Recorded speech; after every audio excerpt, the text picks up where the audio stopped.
Ooh, free stuff.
Does that mean he wants to fight us during the Charmony Festival? I'm afraid so. This is weird. Aren't Arc villains usually plotting some dirty conspiracy in the end? But he actually said something like, "In all fairness." Could it be that he's underestimating us? Well, in my opinion, Sunday is deeply committed to his own philosophy and genuinely wants to prove that the Order is right. I sensed a strong conviction and a desire for dominance in him. Maybe he won't accept the outcome unless he wins fair and square.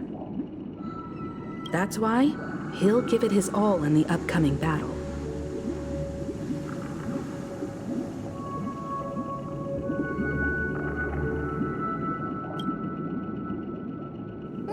You. Every time an important moment arrives, you hesitate. We've even dealt with a Lord Ravager of the Destruction, so a follower of the Order won't be a big deal. Anyway, we can't leave the Stellaron unchecked. This is about trailblazing a bright future for Penacony and fulfilling Mikhail's and his predecessors' long-cherished wishes. Now that we've taken up the mantle, we can't afford to fail them. However, the same applies to the Order. Their plan didn't materialize overnight, and they have the profound collective consciousness of the planet of festivities behind them. A desire to dream, to slumber and escape reality. All those hidden emotions have given birth to the sweet dream of the Order. They've harnessed the will of an entire planet to create an eon. This confrontation is far more complicated than a simple power struggle. To secure Penacony's future, fighting on the stage alone is not enough. What do you mean? Are you not coming with us? I believe Firefly is trying to say that she's heading off to another battle.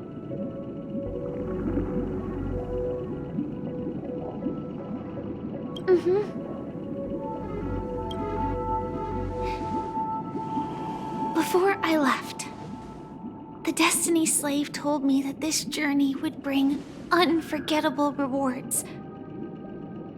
Even though the script he gave me only had a few lines, I couldn't ignore them.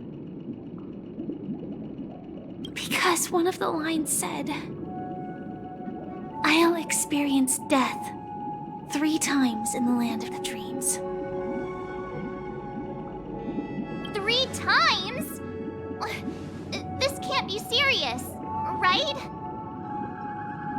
The first time was a painful death when I was stabbed by the Blade of Dormancy, which led to all subsequent events. The script will always come true, but in a way that will only be revealed when that page is turned. So now I've understood the meaning of my second death. And I am prepared to face it. If all goes well, my efforts will provide crucial support for you.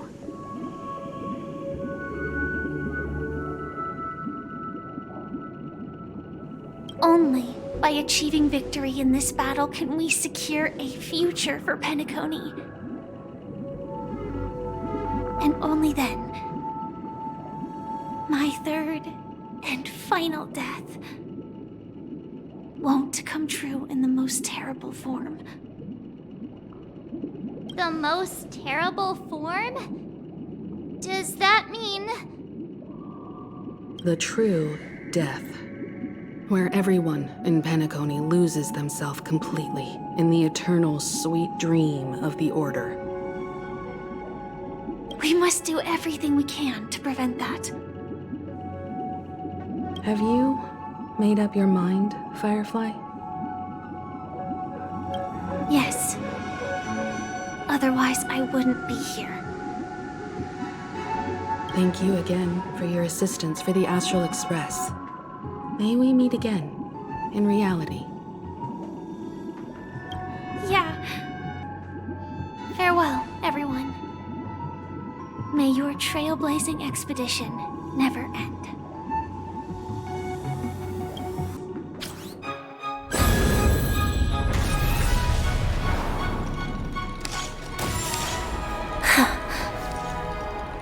I dreamed of a scorched earth. Everyone, are you ready? A new shoot sprouted from the earth. It bloomed in the morning sun and whispered to me. Like fireflies to a flame, life begets death. May we meet again in reality.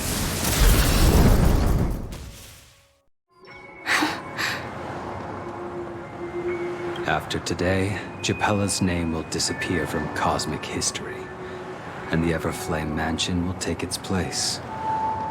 In the not-too-distant future, you'll receive an invitation. That's your next stop. Land of the dreams. Penacony. I hope you find whatever you seek there. Be it answers or salvation. You mean my 3 deaths? Silverwolf told me about it. It's such a shame that it's not part of my script. Well, I want to live. I'm never afraid of death. The opposite of death is eternal life, and that's something I'll never desire. People die, and I am no exception. Death is like a script, a fate that cannot be defied. But that's exactly why we have to choose where we want to rest forever. Do you exist just to perish? Are you not the same, Blade? The end you desire is not one dictated by others. If I were to die now, I would only be a weapon. I believe I should die as a human. Though its definition escapes me, isn't this the answer that ordinary people look for their whole lives? A name that can be carved onto their tombstone. The tombstone that belongs to me once bore the inscription, Glamoth's Iron Cavalry. Then it changed to Stellaron Hunter. But one day, it will bear the name Firefly. And all the brilliance she showed at the end of her life.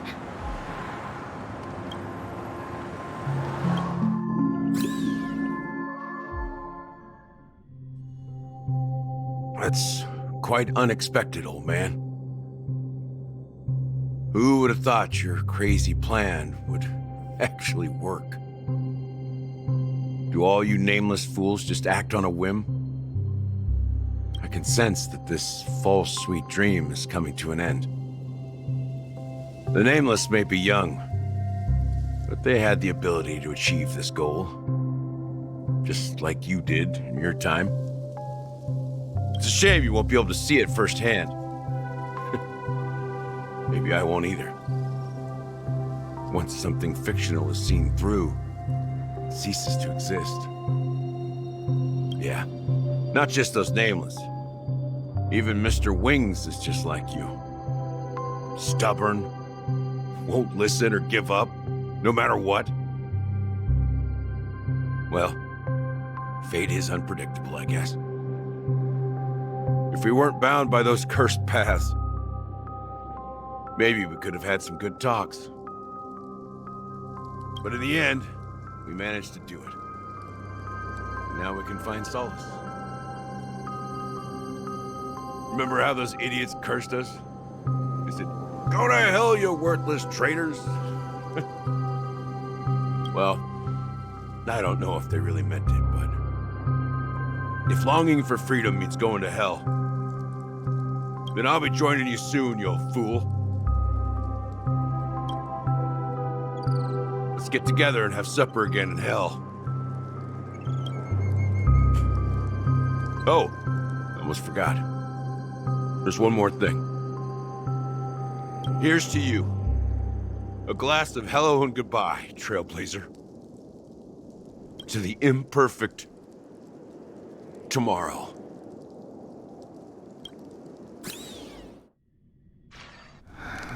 It's warm here, isn't it? You're lucky to have found shelter from the rain. Let alone fresh berries in this desolate place. I was just following the scent of life. It's particularly strong in a place like this. It's a shame these berries don't have much flavor. Seriously? In case you didn't know, this fruit is pretty juicy. The only downside is that when you chew it, it becomes extremely spicy.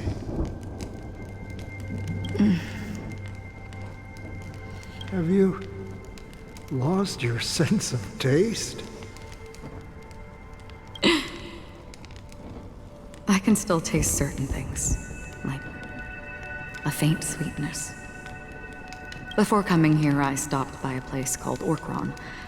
It had barren cliffs and nights lit by bonfires. Burgundy snow would fall from the sky, and when it landed on my tongue, it tasted like raspberries. The flavor wasn't exactly sweet, but it left a lasting impression. When I think back on my past, I realize that what's tying everything together isn't the big events, but rather these small yet unforgettable moments. Don't worry about it. Losing oneself is a reality that every self-annihilator must face. At least I haven't completely lost my senses and memories yet. Well, congratulations on adding another footnote to your journey. By the way, are you always alone? No, I had a companion in Orkron. She's a short, nameless girl who aspired to explore IX. She always said she'd walk a path deeper and farther than Akavilis.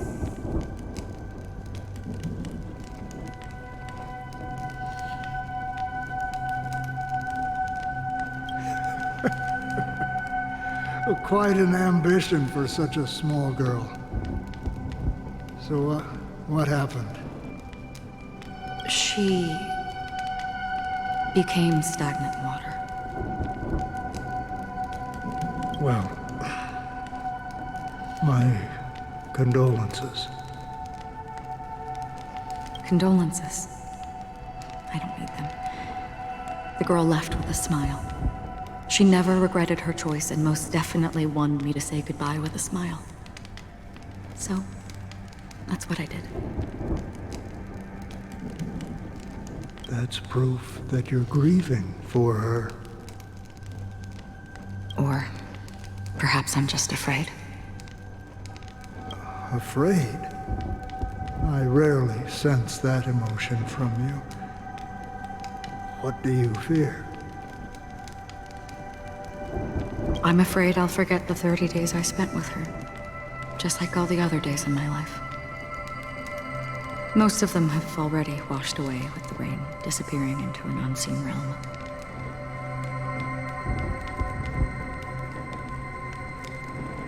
I fear that those vivid red memories will fade away too. There isn't much color left. And besides this faint, warm red, there's almost nothing. hard to imagine.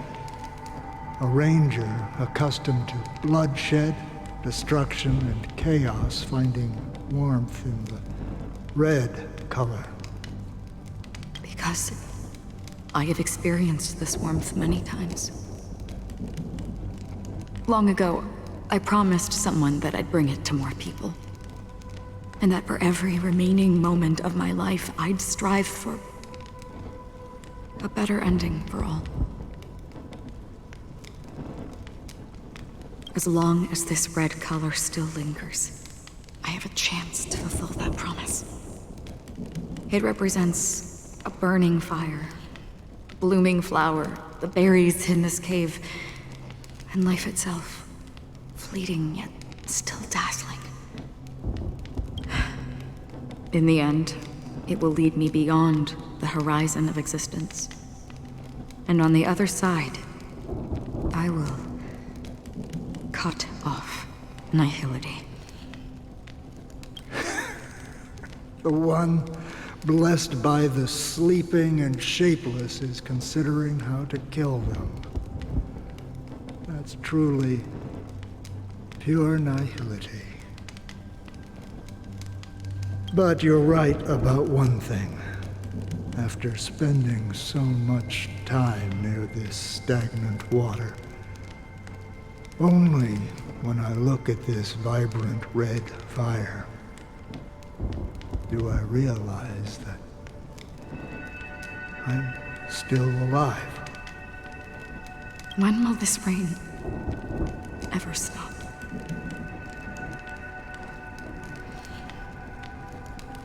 Perhaps when the sorrows of the departed have finally quieted down, the sky will clear up.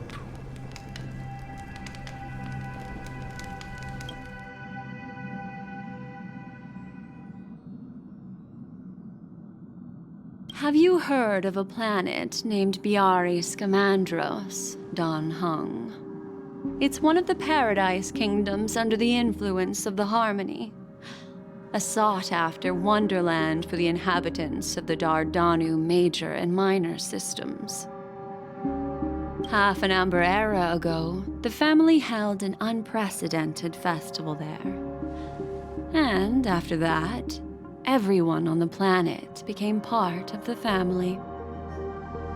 Do you think the same thing will happen on Penacony? Yes. Or how else can we explain it? The family deliberately used the Watchmaker's invitation to keep all the Pathstriders here, but banished the Emanator of the Nihility. Because of the nihility, I'm rarely affected by the power of other paths, but somehow I can unconsciously infiltrate them. Maybe that's the risk they're trying to avoid. I would disagree. Biari Scamandros is not part of the credit system or connected to the Silver Rail.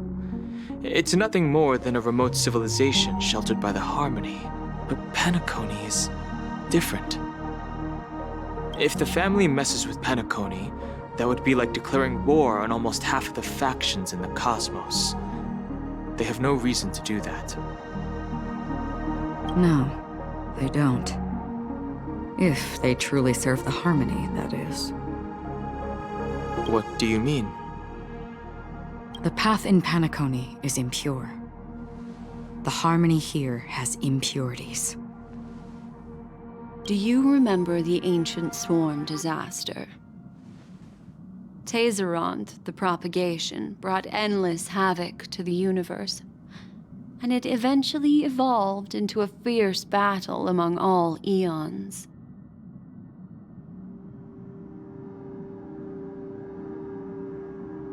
Two paths lost their eons in that war, the propagation and the Order.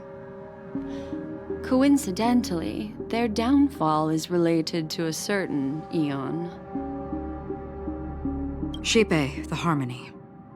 Legend has it that they participated in the crusade against the Imperator Insectorum and devoured Anna the Order for unknown reasons. Holy Forgeroni. So you're saying that the two leaderless paths are working behind the scenes? But I don't see any descendants of the propagation in Penacony. Could it be that the remnants of Beyond the Sky Choir are hiding within the family, trying to resurrect a fallen eon? I can't say for sure, but they're definitely planning something for the Charmony Festival. Now, this is getting way too complicated. Is this why you want us to leave Astana right away? Are you giving up? The Charmony Festival will start soon. There's one thing that I need to confirm no matter what. A warp jump is the best way to do so. Time is running out. I have another plan.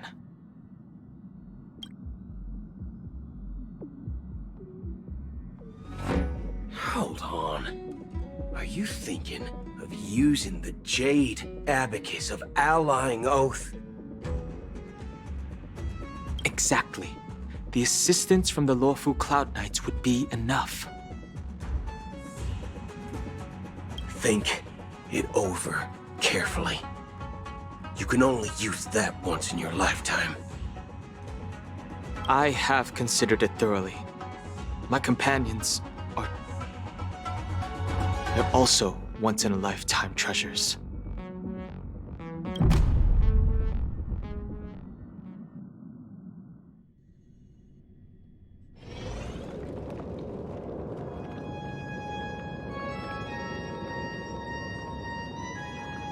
Are you the only one here, my child? The Nameless is quite the diplomat. Our secrets have spread like wildfire within the family. And IPC starships are gathering towards Astana. This is a crucial moment for us. So, where is the chosen one who harmonizes the varied sounds?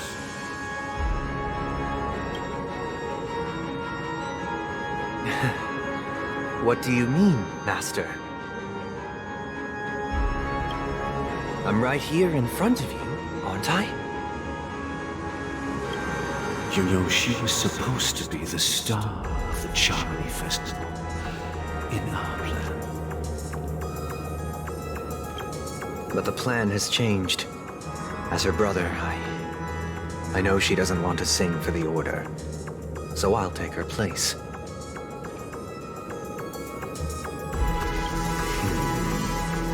You've always been wise beyond your years. I'm sure you understand the consequences of your choice.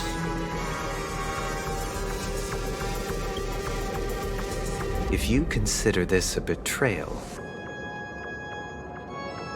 well, there can't be two suns in the sky. I'll step up and take down the other sun if necessary. Do you believe in karma? If karma exists, then everyone has their own karma. You have yours, and I have mine. And my karma has nothing to do with you, Mr. Gopherwood.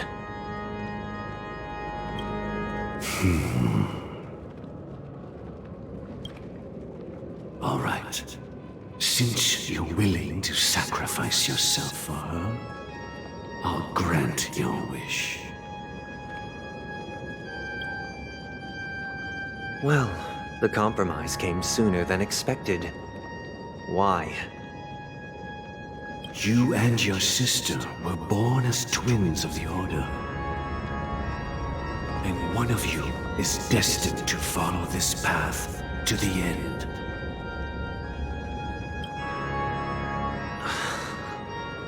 Is this part of your plan? Of course. You're still as clever as you were when you were a child. The opening is near. Go, my child. Seize the power of the harmony and reveal your karma. I have one final question, Master. Why did you choose to bring the Order to Penacony? Wouldn't it have been better to choose a desperate world instead of a city filled with hope and dreams? Why? It's for justice, my child. If we lose justice in our hearts, we'll make the same mistake as the Harmony did. So, it's not you who manipulates the dreamscape with the Stellaron, but... Well, that's where our conversation ends. Go ahead. The 107,336 souls of the Oak family have dreamed of this moment too many times.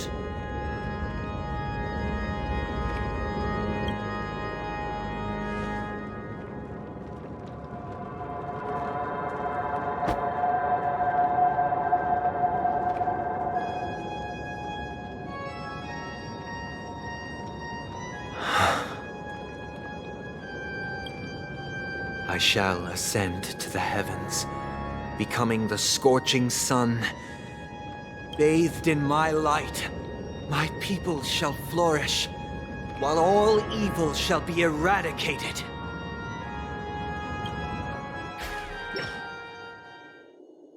This is the interior of the Penacony Grand Theater. It's quite exhilarating to be flushed into the air by Soulglad. But why is the venue still closed when the Charmony Festival is about to start? And not only that, the entire theater is eerily quiet. No audience, no staff, no one around.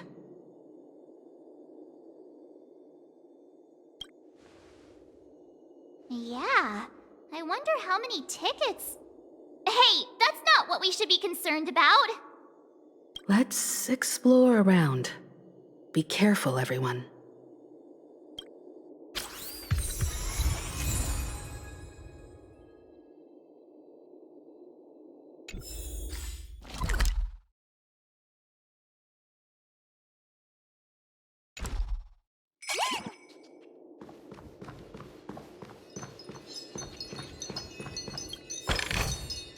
Ooh, free stuff.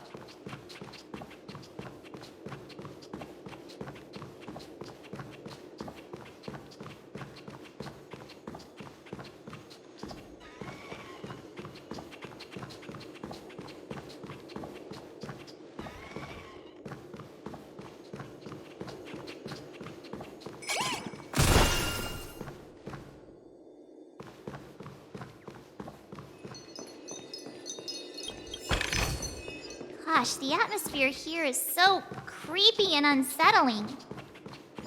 Even if there's no audience yet, there should be some staff around. Why is it so silent?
of me.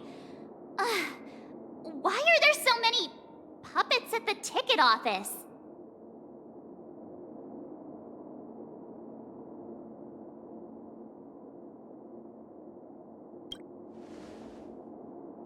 What? You're so annoying. Stop scaring me. Are these puppets part of the stage setup? Even so, it's so eerie that the entire front hall is empty.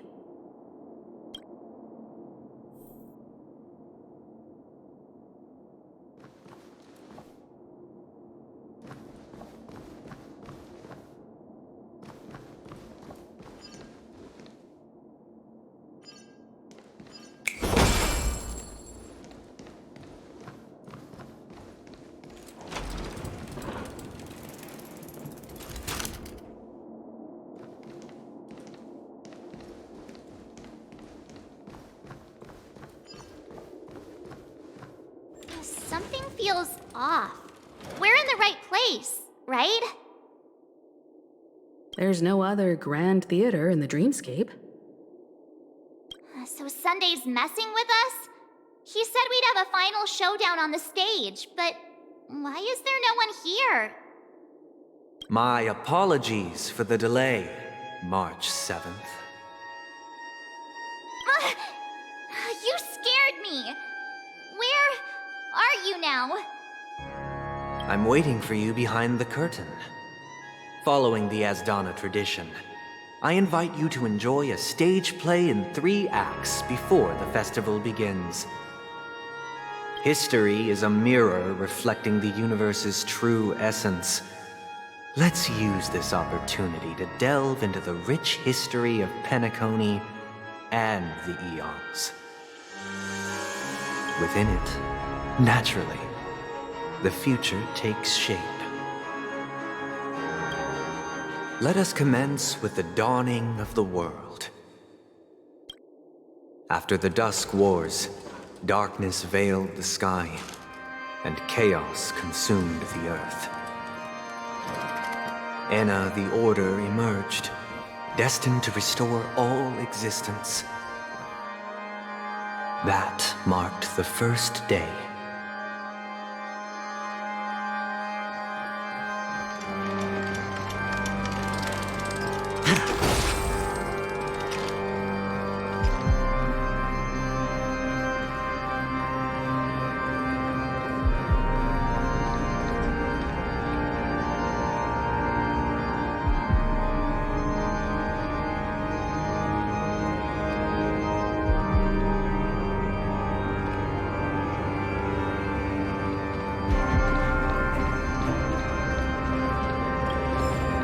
They gathered nebulae and forged them into picks, thus creating a grand lyre with black and white keys. Strike the white keys, and the sun rose. Strike the black keys, and the moon rose. And so, the cycle of day and night arose. That marked the second day.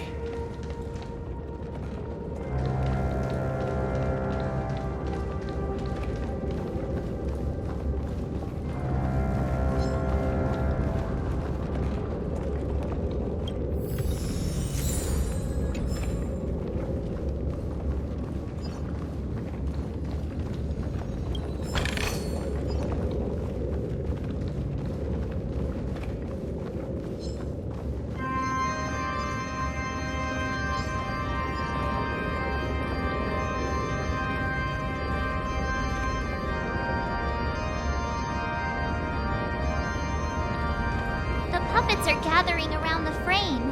Are they expecting us to enter it?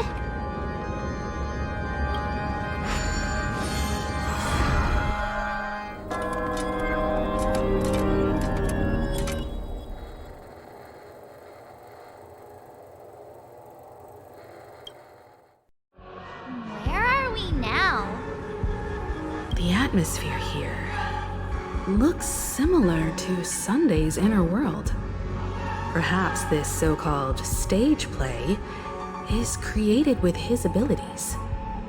This act is named Ode to Prisoner, given the atmosphere here. I believe it's about Penacony's past. I thought things were finally looking up as I managed to dodge prison during my recent trailblazing expeditions. But now it looks like I'll be back behind bars again.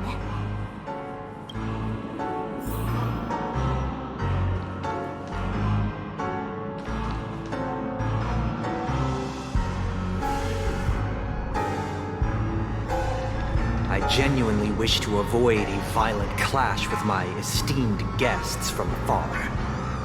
Therefore, I've arranged 3 acts before the situation becomes irreparable. Where shall we start our narrative? Well, let's start with the time when Penacony was still a frontier prison.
In 2147 AE, a prisoner named Hanunu ignited a struggle for liberty and emerged triumphant. IPC referred to it as the War of the Frontier, while the Asdanians dubbed it the War of Independence.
It's true that Hanunu was a legendary hero, but it must be acknowledged that while he bestowed freedom upon the prisoners, he didn't grant them true liberation.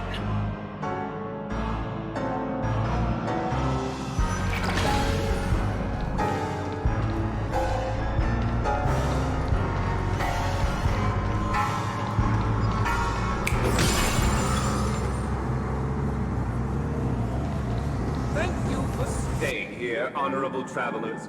However, the 3 nameless stayed on the planet, endeavoring to spread the tenets of Trailblaze throughout the frontier prison. Alas, their efforts proved futile.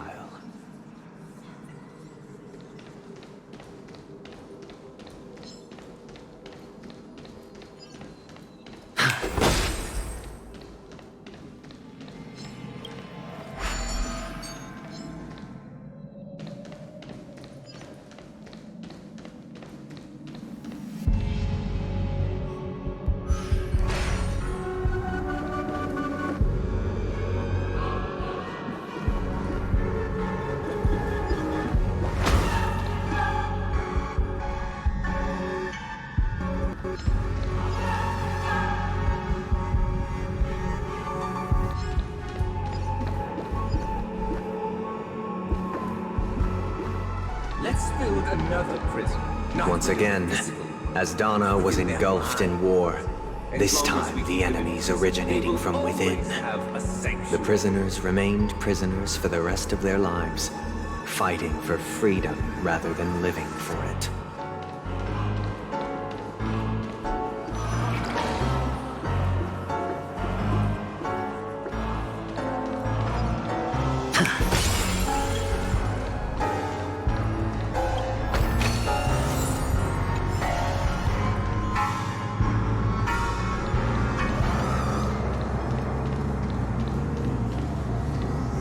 I hope you like this land of freedom on a scorched earth.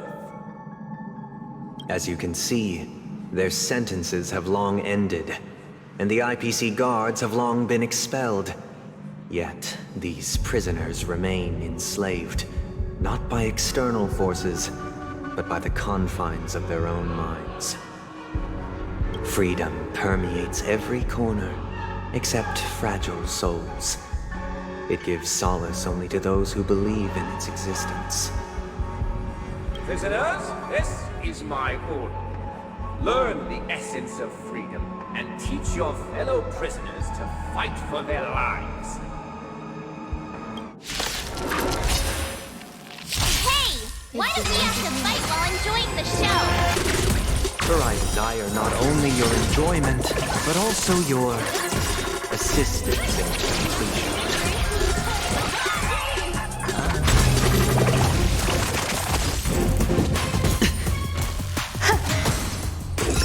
Test. 0 points. Watch your head. Bust. Or maybe I'll take it all. Liquidation! No dirty tricks around.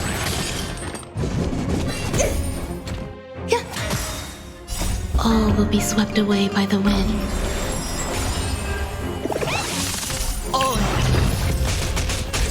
Answer me. Free. Knowledge, the measure of truth and falsehood. Go Nappy! No one can restrain you anymore. You are free. Thus concludes the first act. Amidst a raging war, the frontier prison headed toward becoming Land of the Exiles. This must be how Penacony was constructed. With the aid of outsiders, the prisoners were finally liberated and established the Land of the Exiles. However, it appears that Sunday aims to convey the spiritual plight of the prisoners more than the physical aspects of imprisonment. This show is a bit too literary for my taste. But the battle part is quite easy to understand. Anyway, we've arrived at the exit. Let's go!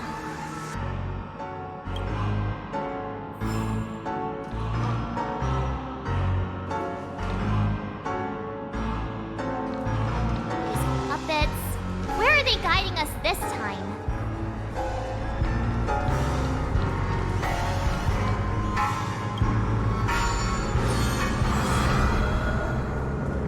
They transmuted streams of stars into inked nibs, creating symbols to be pronounced and counted. They molded stardust into flowing rivers, assigning the righteous upstream and the unjust downstream. Thus, all things were marked, and the world learned to discern between good and evil. That marked the 3rd and 4th days.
name?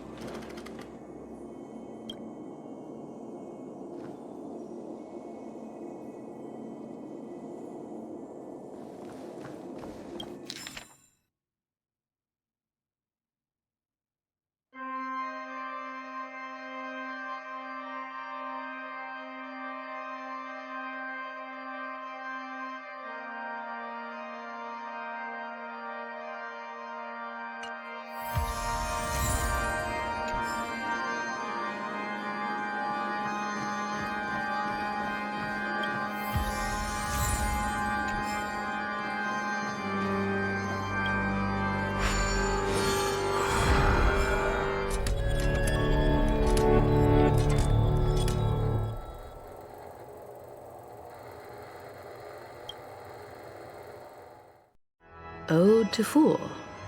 This must be the second act. The surroundings are different from before. The stage decorations look a bit tidier now.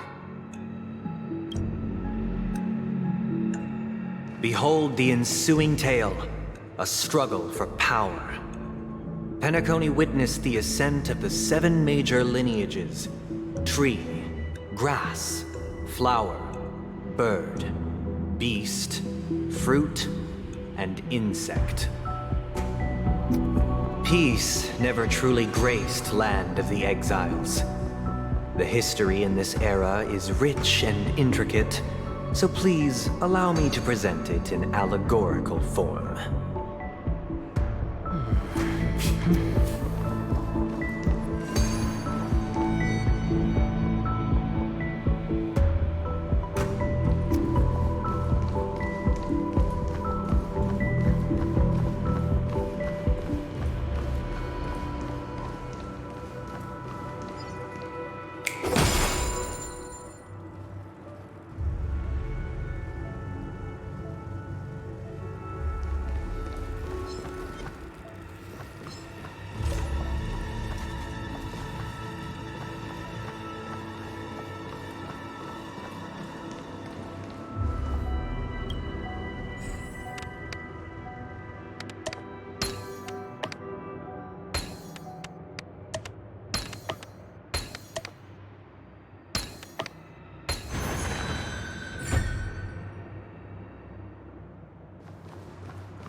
Welcome to this mansion, dear outsider.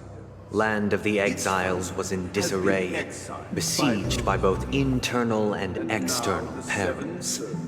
Though the 7 major lineages appeared united on the surface, each harbored their own ambitions, leading to ceaseless conflict.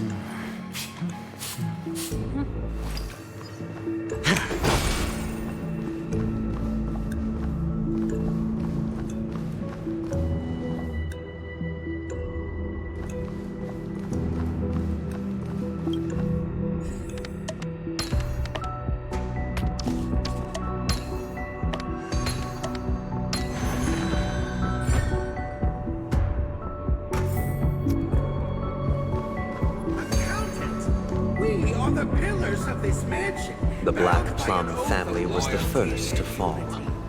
They withered away in the White Desert event, orchestrated by the Alfalfa family. Because Master shaped you from clay, but forged me from fire, I'm superior to you.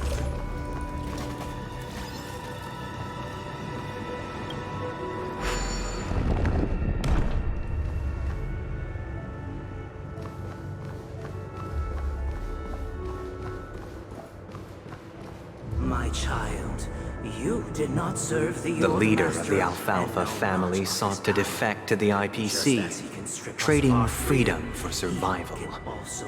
However, his eldest son slew him in the name of righteousness and ascended as the new family head.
Only when Gopher Wood led the family to Land of the Exiles and earned recognition from all 5 major lineages did Penacony earn its new name, the Land of the Dreams.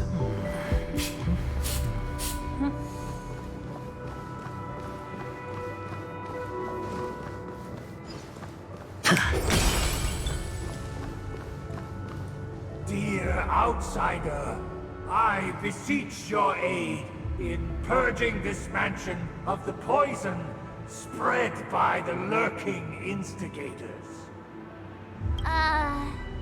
You want us to help you? What do you need?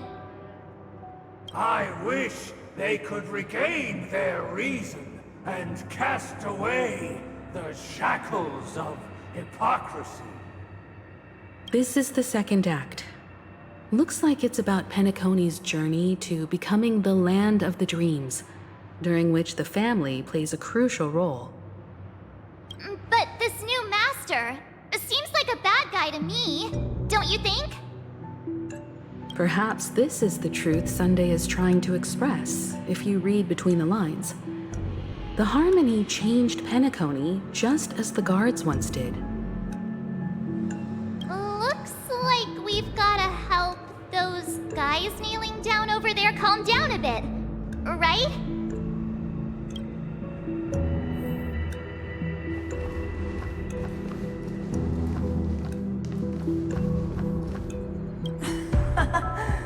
In the absence of my master, I am free. But without their guidance, for whom shall I sing?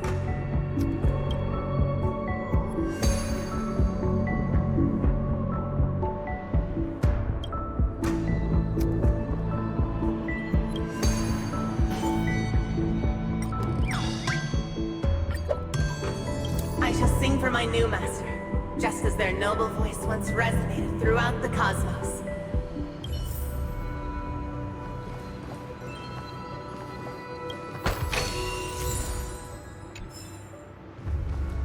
Master! Oh, you will return in due course, and I shall stand vigilant, awaiting the reward for my loyalty.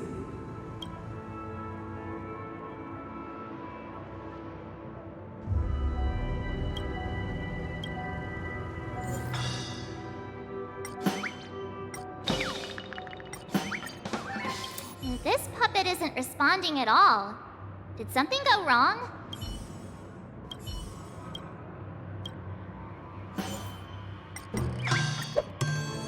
Master, now that you have gone, I shall wait no longer for my reward. I shall seize what is rightfully mine. Once, I stood as the most loyal guard among all the servants. Now, with my master banished, it's my right to assume control of his dominion.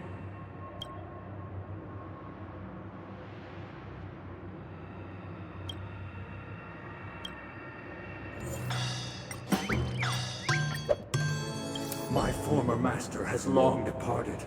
But why do I still fear the remnants of his creation? Master is no longer here. I thought I'd be free, but I'm not.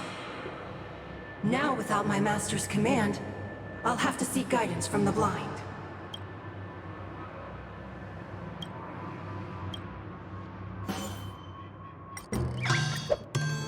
Master is no longer here. I must seek a new master and serve them faithfully. Either I shall be my own master, or I shall return to my former master. I shall not submit to a new master under any circumstances.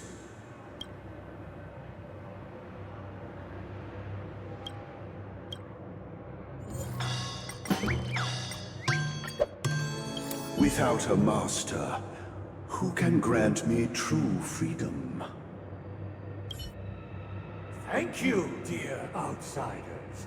My servants have regained their sanity. Heed me, one and all. Your former master shall not return.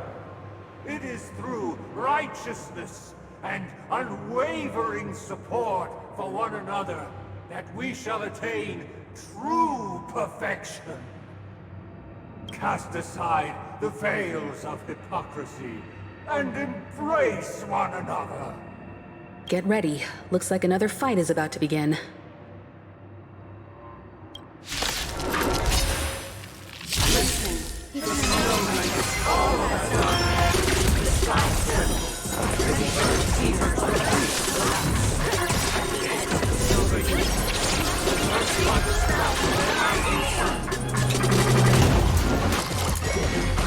No dirty tricks,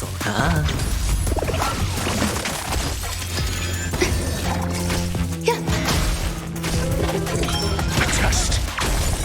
0 points. Confiscated!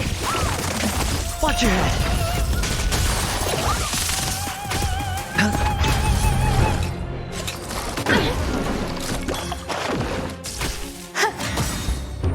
All will be swept away by the wind. Answer me. Liquidation! It's on me. Bust. Or maybe I'll take it all. Existence is unity.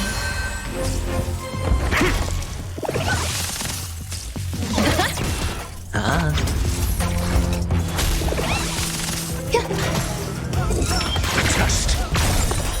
Fail. Alas, they remain but slaves till the very end, with the illusion of freedom. Thus concludes the second act. Amidst an illusory harmony, Land of the Exiles charted its course toward becoming the planet of festivities. This is how Penacony fell under the family's control. Since the arrival of the Harmony, the Land of the Exiles has undergone dramatic changes, not all of which have proven beneficial. This guy really loves dramatic scenes. Bet he comes from a whole lineage of stage performers.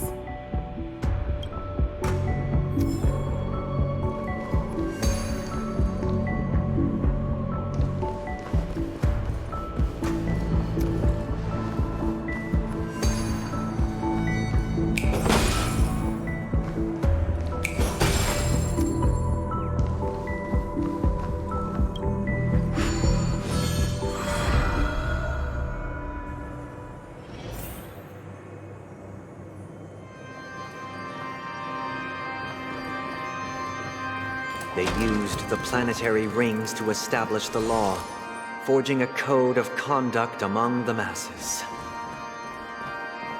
A grand lyre with black and white keys served as an instrument, while symbols of articulation and numerical notation took the form of musical notes. The downward flowing river became a melody, and the canon of law dictated the form. Thus, all mortals found their unique place within this symphony. That marked the 5th and 6th days.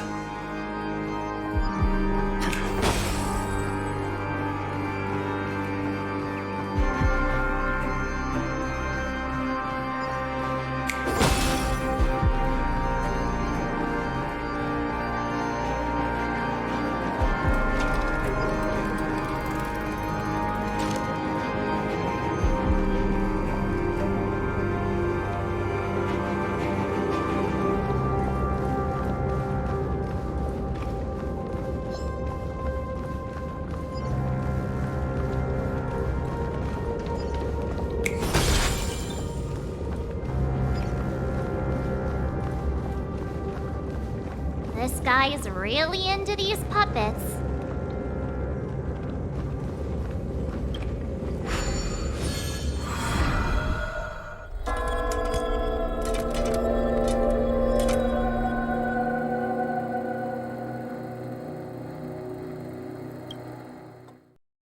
Oh, I get it now. The last scene is all about singing the praises of the Order. And the atmosphere here is completely different from the previous two scenes.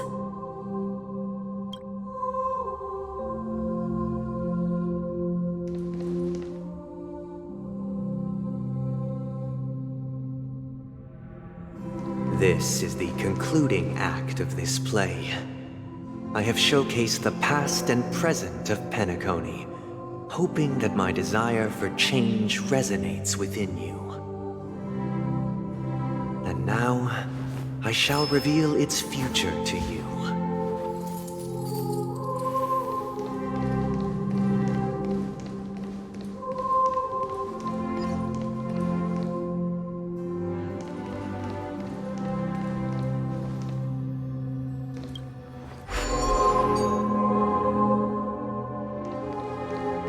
Without a king, who shall bear responsibility for the people? If the people lack foresight, we will make choices on their behalf and bear the responsibility.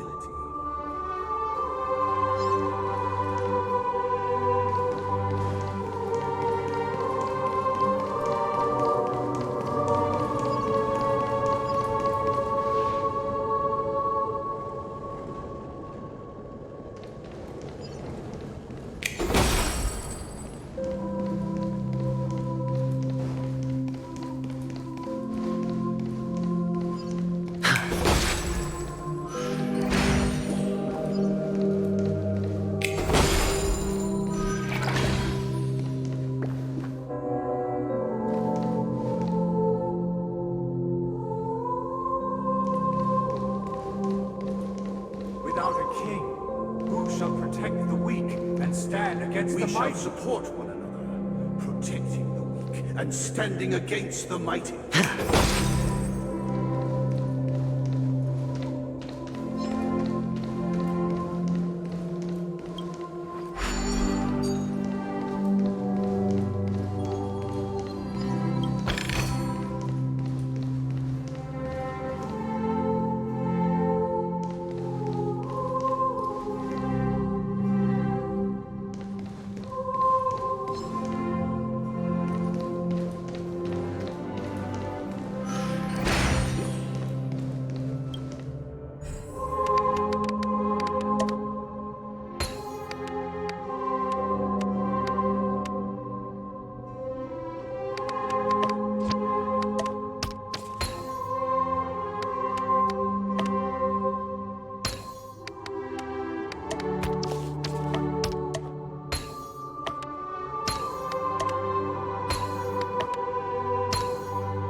Without a king, who shall govern the movement of stars?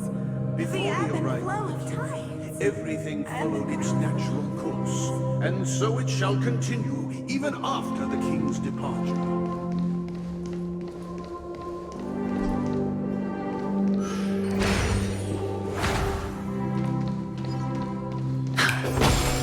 But after the king's departure, We no longer have need of a king, for we have become kings of all things.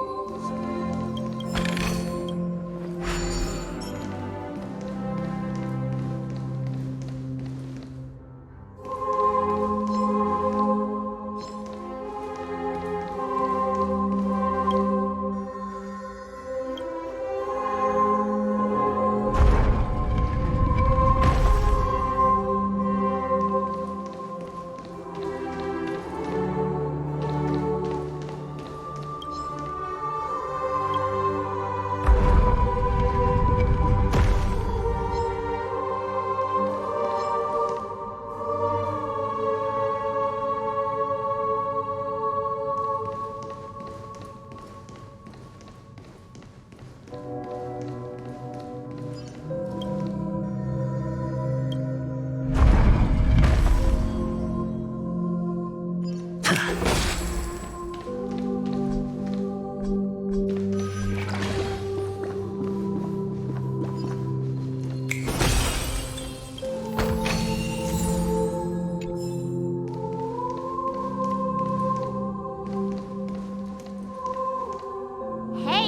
aren't we supposed to kick off a short story and have a fight here just like we did in the previous acts? Why aren't any of these puppets saying anything? Perhaps we'll need to complete the story ourselves, just like we did before. So, do you think their mind needs tinkering or something?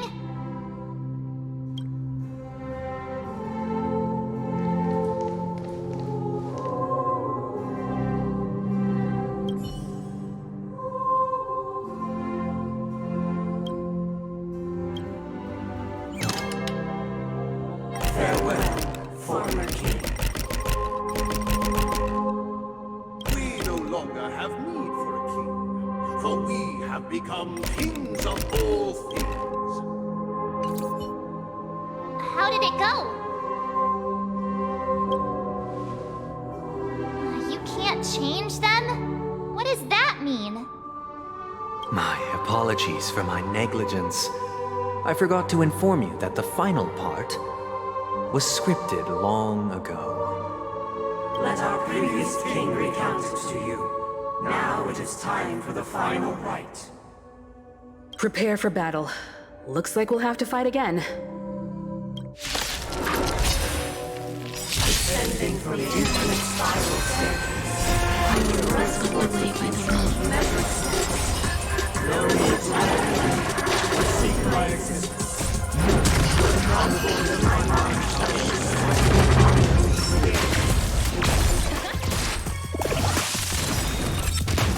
Right! Investing in victory means playing the long game! Free! 0 points! Watch your head.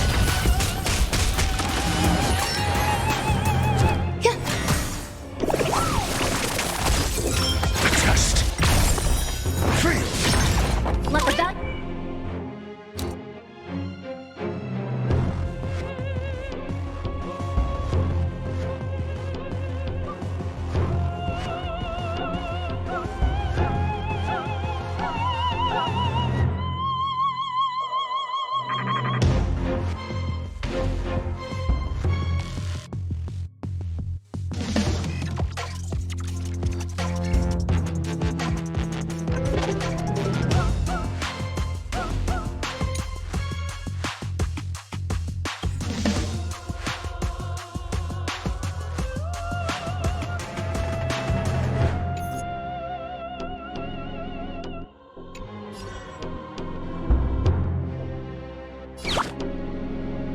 Go Nappy!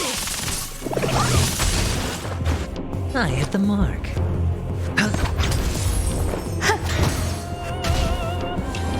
I'm asking questions. Answer me. 0 points. Liquidation! Hedge your bet. In the hushed expanse of a nocturnal reverie, I leave faint traces behind. No need to remember me, or to recall the essence of dreams. What is mine shall wane, while you shall transcend its delicate nature. This is the final scene. It's much more straightforward. He wants to expel the Harmony and establish an empire based on the Order. Let's go. Once this stage play concludes, it'll be time for the main event, the Charmony Festival.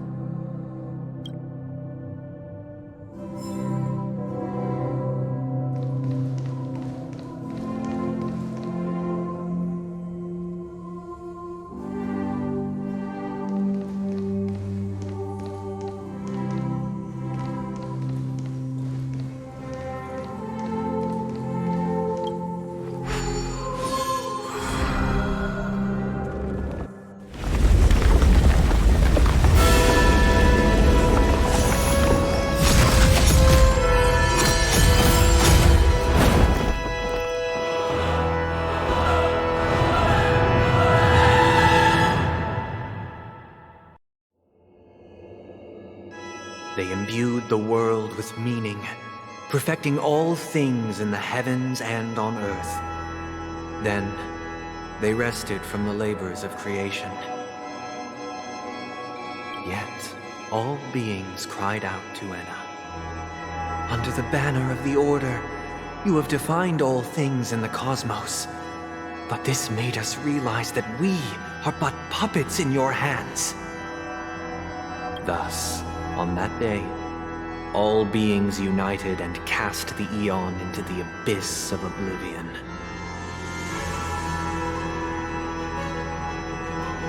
This Grand Theater looks totally different. Is this the power of the Order? Everyone, get ready. This could be a tough battle.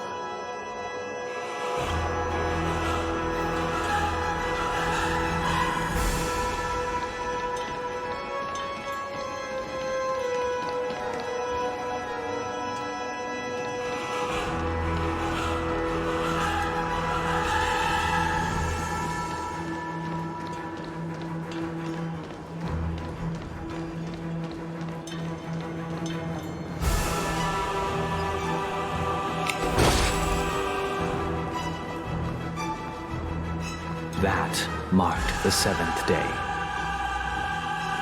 Cheers and chants reverberated in unison. The stars shine bright. Praise the Great One.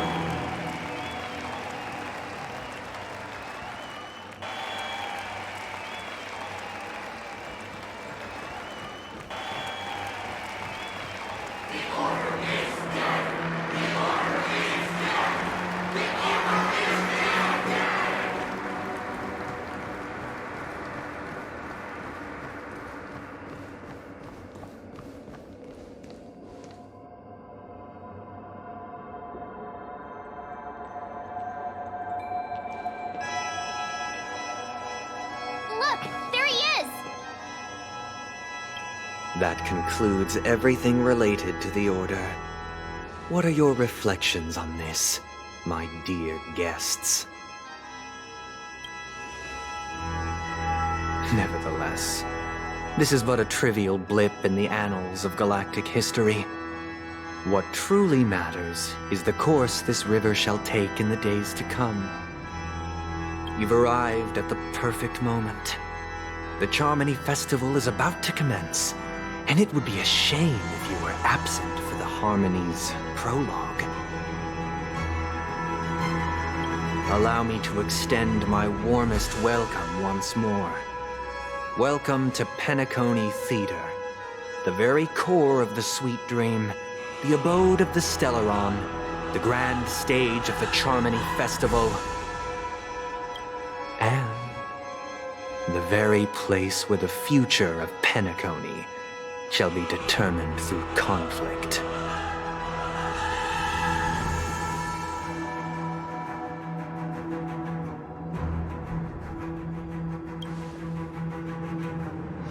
Your unwavering faith in the Trailblaze is truly impressive. True goodness can only be achieved through faith. Allow me to point out that falling into a permanent slumber is not happiness, especially when those people are driven by someone else's will in their sleep. Do you still believe that the Order only seeks to control the universe as their puppet, Himeko? No matter how perfect your vision of paradise may be, a cage remains a cage. People will never achieve true happiness in a world like that. They would just be toys for the Eon. It seems you have misunderstood my intentions. Allow me to clarify. My desire is not to resurrect a fallen Eon, or become one myself. My sole objective is to create a paradise free from Eons, where the Order ensures the dignity and happiness of all humanity. A paradise exclusive to us human beings. That's not the case. If people are to live with dignity, there must be nothing and no one above them. In your so-called paradise, you would be the one reigning supreme. Looks like we won't be able to convince each other. Now that our conflict has been destined, let's unveil our paths and reveal to the universe the true path. However, before the prelude to the future begins, please take a moment to ponder the questions I've posed. Is darkness equal to daylight? Are sinners equal to the righteous? If you are born weak, which god should you turn to for solace?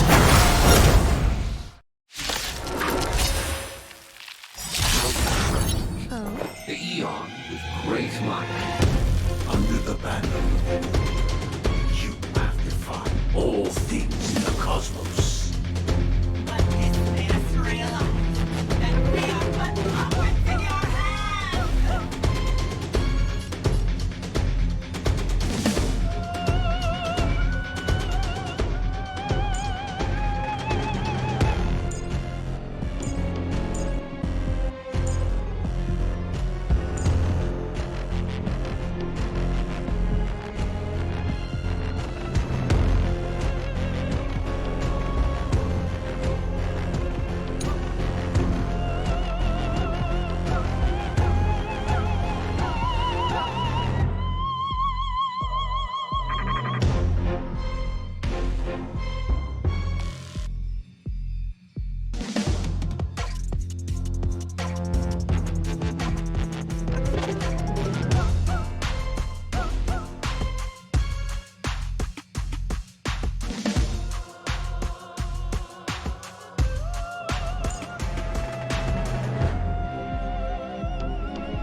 Eternal. Every petal, all will be swept away by the wind. Your answers? The dice have been cast. Bust. Or maybe I'll take it all. The test. 0 points. SAS per Kibbe. Knowledge, the measure of truth and falsehood. Low risk, high reward. 0 points.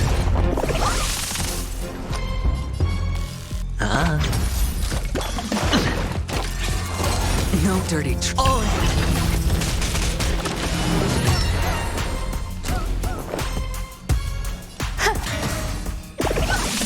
I'm asking. Answer me. Easy, Numby. Go, Numby! The market is unpredictable. Right! Investing in victory means playing the long game! Sure, I'll play along.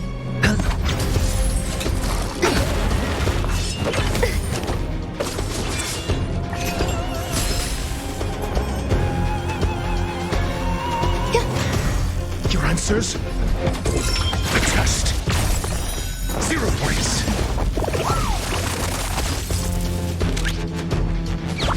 Liquidation!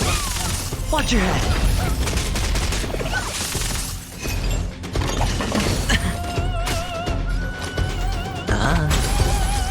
Grace and elegance.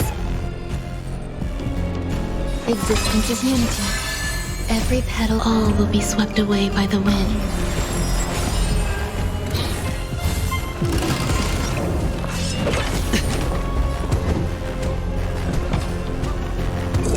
Answer me. Let the valuation begin. Go, Numpy! The dice have been cast. Bust. Or maybe I'll take it all. Watch your head.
Sayas Perkibi.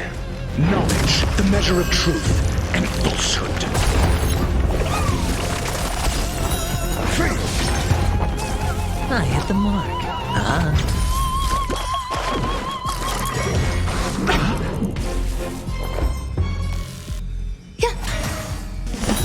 Zero points. I'm asking questions. Answer me. Free! Watch your head. Low risk, high reward.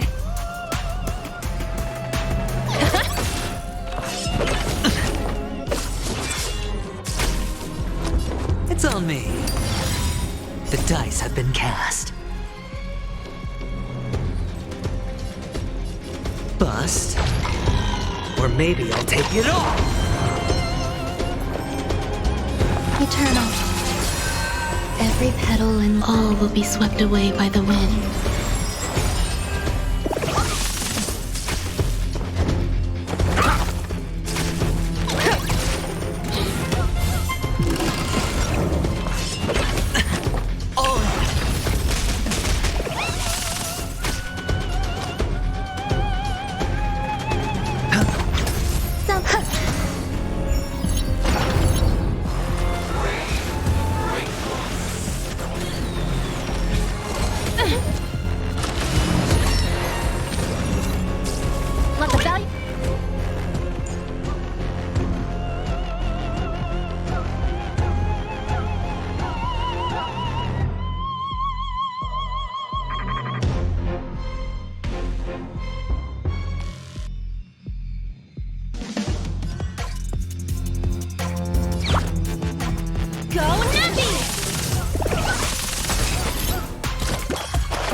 Grace and elegance.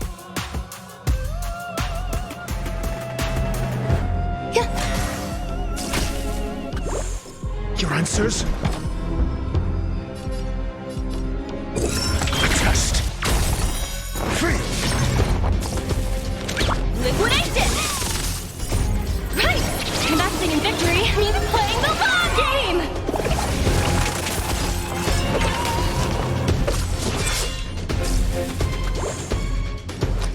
It's on me.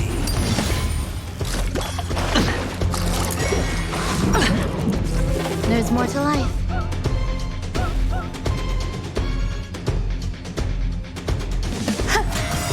Every petal, all will be swept away by the wind. I'm asking questions. Answer me. 0 points.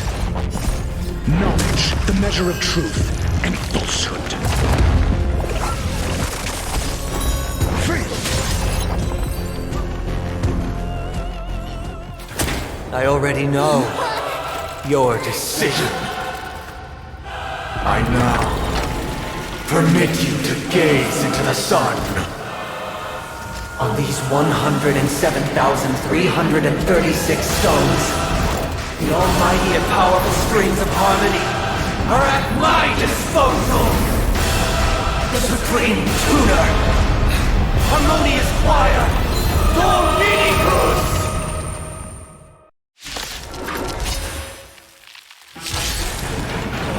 Lost souls, come and meet your master. The embodiment of the harmony? So the true purpose of the Charmony Festival is to usurp it?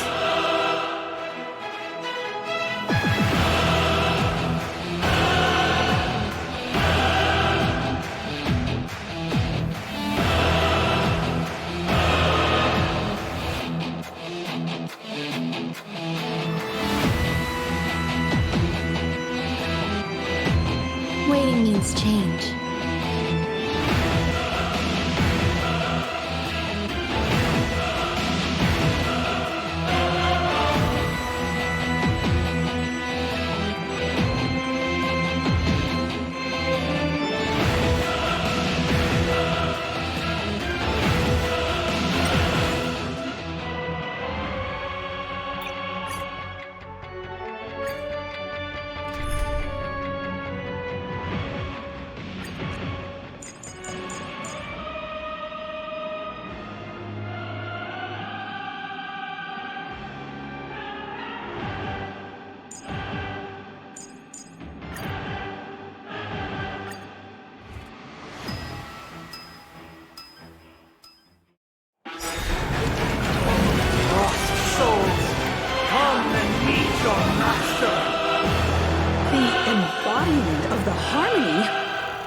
So the true purpose of the Charming Festival is to usurp it?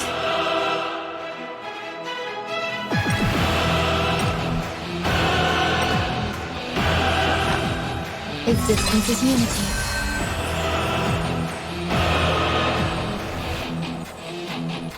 Feeling spiffy? Time for the master stroke.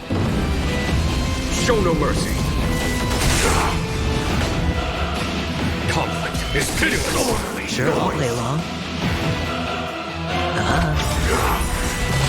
The dice have been cast. Bust. Or maybe I'll take it all. Watch your head. Some value, I suppose. Why was accepted as you are? Answer me this. Why could the harmony and the order merge into one?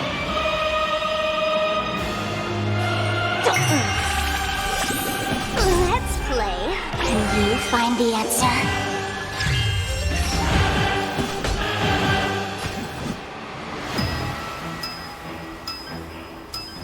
Here is thunder! I'm feeling like there's another world in front of my eyes. It's the power of tuning. Don't let the song distract you. Because neither side could tolerate discord.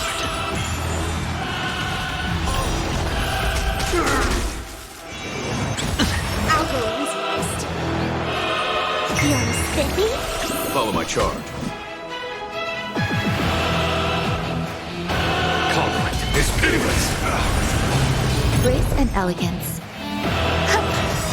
Every petal, all will be swept away by the wind.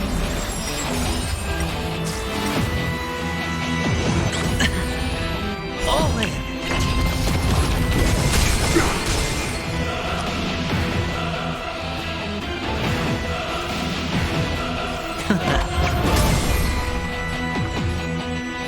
Let's pick it up a notch. Here is thunder! Disorderly noise! Time for the master stroke. Show no mercy! Disorderly noise!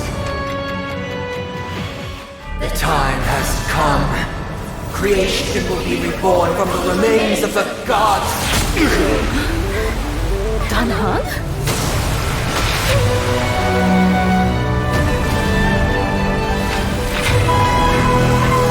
Radiant spirits, heed my word. Show no mercy!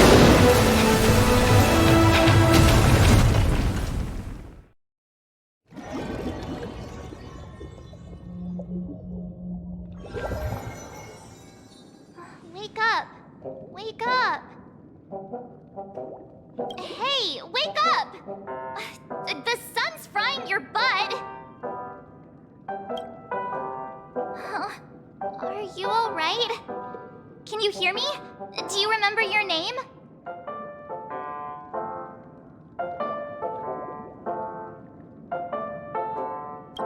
It does? Well, doesn't ring any bells to me. Looks like your mind's still in one piece. If you're able to remember such details. Well, that's reassuring.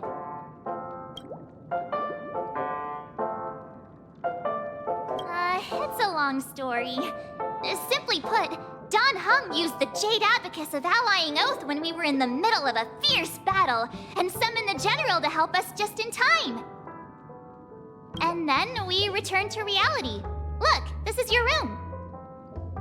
Everyone else has also returned from the dreamscape. Himeko and the rest are at the lobby discussing matters with the general. And now that you're awake, we should tell the crew that you're all right. Come with me. Not going to come chat with me, sleepyhead. That voice. Is that Black Swan?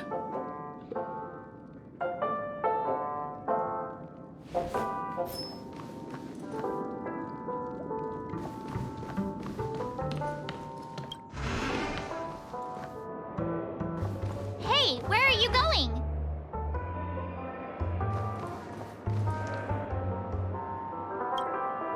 Hey, we meet again, sleepyhead. What's Miss Black Swan doing here? Nothing, Miss March. I noticed she was awake and wanted to check to see how she was doing. Though the strike from the General was timely, its destruction was also immense. When emanators collide, ordinary people inevitably suffer. But, luckily for them, the dreamscape is my home turf. Thankfully, I managed to get everyone out before the harmonious choir collapsed. Oh, so that's what happened! Thank you, Miss Black Swan! Don't mention it. After all, I wouldn't want to see such precious memories vanish. You're heading to see your friends, aren't you? Would it bother you if I walked with you for a short while? Of course not. But you're not planning on doing something like last time, are you? Why would you think that? I've never harbored any ill intentions. Well, not when you were around, anyway. Himeko and Mr. Yang are probably still busy. Let's go look for Don Hung first!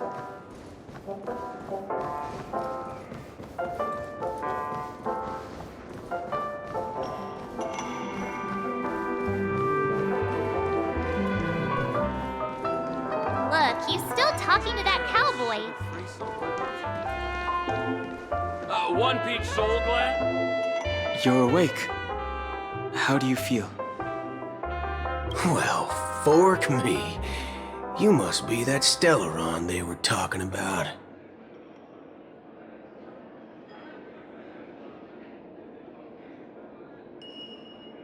Allow me to introduce him to you. This is Boothill, a Galaxy Ranger. During our pursuit of a certain person, we crossed paths and just so happened to uncover a shocking plot being concocted by Mr. Sunday. Which is why we sought you out, to help the Astral Express save the world together. No need for thanks. The Galaxy Ranger's principle is correct every injustice one sees. That's how you lot in the Cienjo put it, right, Don Hung?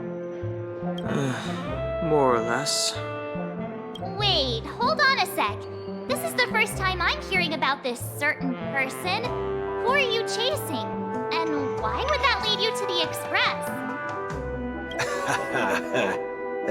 Good question. It's, who was it again? Don Hung. Do you remember? No, that ain't it. I just can't seem to recall. Weird. My neurochip hasn't registered any malfunctions. I can't seem to remember either.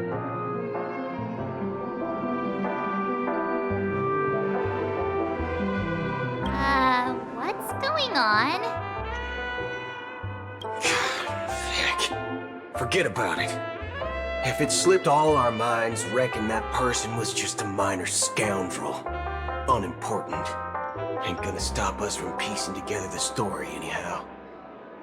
Yes, when the dust settles, I'll just think of a way to recall it in the memory zone. Everyone, let's hurry up and look for Miss Himiko, shall we? She's now a minor star on Penacony, and the entire hotel's concerned about her well-being. You're right. Let's head to the lobby then.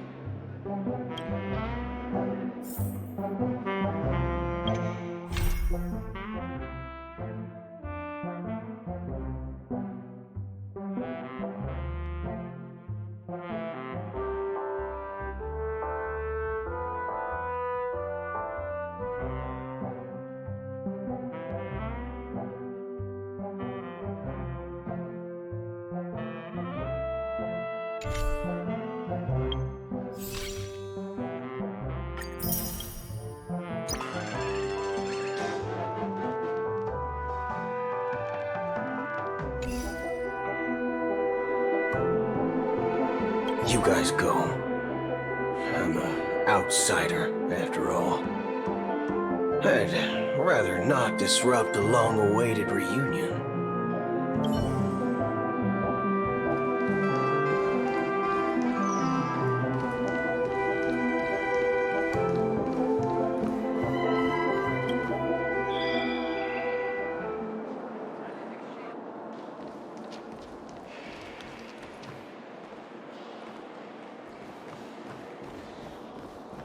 Look, they're with the general. That's all right. In these times of conflict for the sake of utmost safety, it is only right that the Alliance steps forward to mediate on behalf of the Astral Express. We must not allow you to take unnecessary risks. Furthermore, despite the IPC's eagerness for success, it prioritizes peace above all. And the family, trapped though it may be, professes a desire for harmony. The Alliance has always won people over with reason. I firmly believe both parties can indeed put aside their differences and come to a peaceful agreement.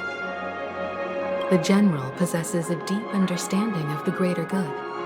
With the Cienjo Alliance mediating, peace for Penacony is within reach. You flatter me. But ultimately, it's been all down to the Express. Without your efforts, this sweet dream paradise would have been claimed by the last remnants of order before there was even a shot at peace. Well, would you look at that? Here comes the big hero.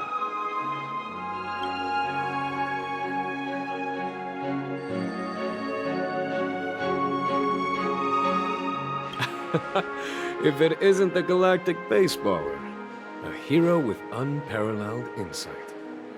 Are you okay? I heard you couldn't wake up. Are you feeling unwell? Don't worry, Mr. Yang. There's nothing wrong with her. She practically burned through a lifetime's worth of jokes on the way here. What about you, Mr. Yang? I heard that even Miss Robin wasn't spared. And that guy locked you both up. It's a long story. But at least Mr. Sunday took it easy on us. He used an ability called tuning to connect our consciousnesses with his. In other words, he imprisoned us within his consciousness. Thanks to General Jing Yuan's destruction of the Harmonious Choir, we were able to escape. He used that tuning on us too. Does that mean that we were almost imprisoned as well? I can confidently say now, he was truly after a fair fight with us. Had he wanted, he could have easily taken us down, without so much as lifting a finger. Speaking of the Oak family head, where is he now? It's complicated, but in a nutshell, he's now the former Oak family head. The IPC has named him the key figure in the family's Penacony split, citing a threat to cosmic peace. He must represent the family and answer for the unrest caused. His trial is set to take place at Pier Point. The family quickly labeled him and the remnants of the Order as enemies, declaring the turmoil an internal rebellion. This move effectively barred the IPC from intervening in family affairs on both moral and rational grounds. Everyone really has their own agenda, after all. Then, what's going to happen to Miss Robin? She and Sunday won't be able to deny their involvement in the Charmony Festival. They're siblings, after all. Why the sigh, General? I can only say that this incident is an unexpected mess for the girl. The Alliance will try to persuade the family to consider this matter carefully during mediation. It's time, everyone. The IPC's key members and I have agreed to consult one another before the upcoming negotiation. Do any of you wish to sit in? Given the General's invitation and the matter's significance to the universe, the crew will naturally accept. However, if the IPC has any reservations... Why, of course you're welcome.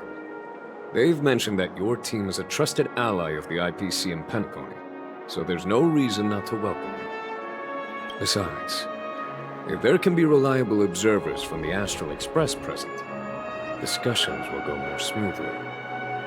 So, what do you all think? Well then, we shall oblige. I'm kind of allergic to those types of situations. I think I'll just head back to my room and start packing. Not to worry. Himiko and I will take care of things. I'm afraid I'll also have to return to the Express first. The conductor is worried about us. It's best I go and explain the situation. Thank you. What about you, Will you join Welt and me? Or have you got other plans?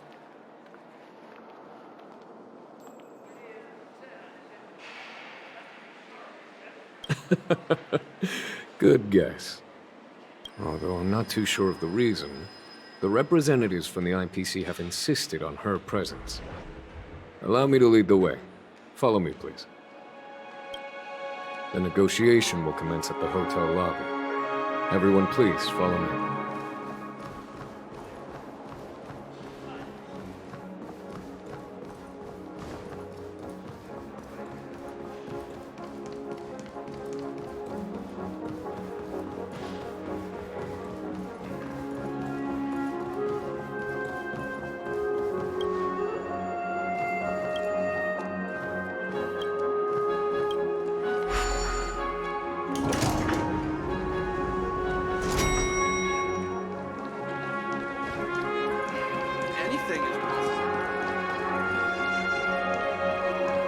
Mr. Aventurine and Miss Topaz are here too. Oh, and who is that over there?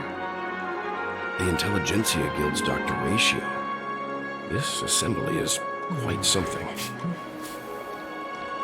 Face recognition failed, you lousy robot. It's been a while, my Astral Express friends. I would also extend my sincere thanks to you, General of the Lawfu. The presence of everyone here assures that the talks will likely reach a conclusion that satisfies all sides.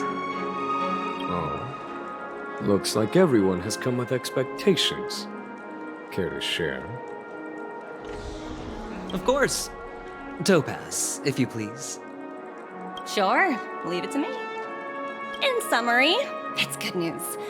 After much deliberation from the Strategic Investment Department's Council, the absolute majority of members have agreed to the following resolutions. In light of long-term considerations for interastral peace, and by authority of Pierpoint HQ, the Strategic Investment Department, on behalf of the Interastral Peace Corporation, will permanently relinquish its claim on Penacony sovereignty and offer unconditional support of the family's rebuilding efforts on Penacony. Now that's something.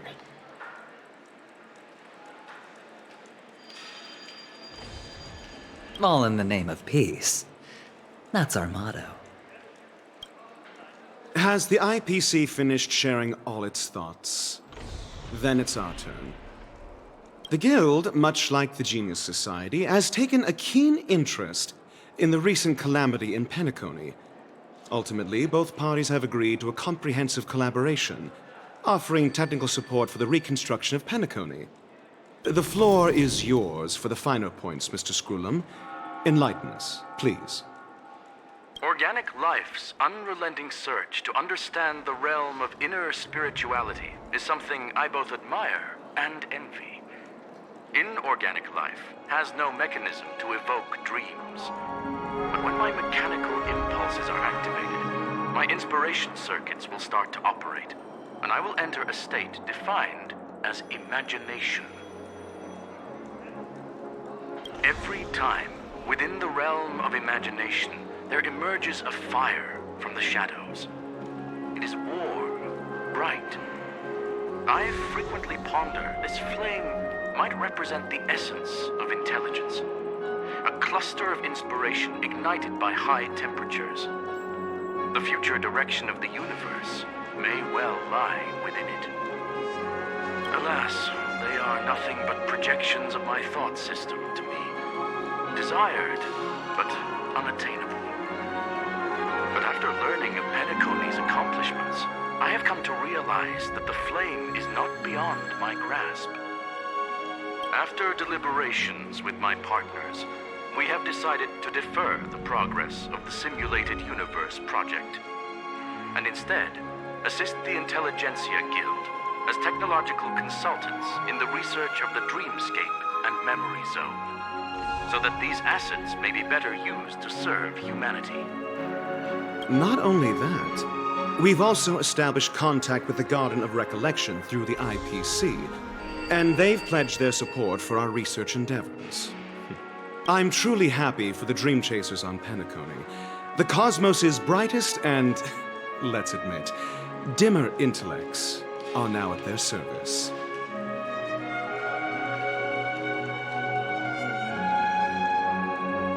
Agreed. It's hard to imagine members of the Genius Society taking an interest in such mundane research.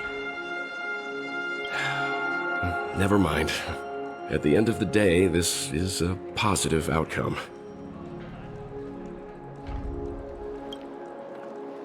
No wonder everyone insisted that she be there. It heartens me to learn that everyone is willing to put aside their differences for Penacony's plight. I trust that everyone will surely reach consensus in the upcoming negotiations. Looks like Penacony's future is decided. I'm wondering, is there anything else the crew is concerned about? Peace is our greatest wish. Beyond that, we desire nothing else.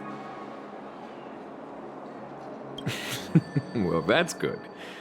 Now that everyone's minds are at ease, I shall take my leave. You may now depart with peace of mind. The Alliance will deal with all subsequent procedures. If that's the case, it appears that we have nothing else to worry about on Penacony. Looks like it's time for us to embark on a new voyage. Sounds good to me. You two head back to the Express first. I'll pick up March and deal with the checkout procedure. Oh, also, Miss Black Swan, you have a matter to discuss with me, yes? Nothing escapes your attention, Miss Navigator. You've been with us this whole time, huh? In any case, she and I will be waiting for you and March on the Express. Let's go. Our time on Penacony has come to a fruitful end. Penacony's journey ends here. I guess it was pretty fruitful.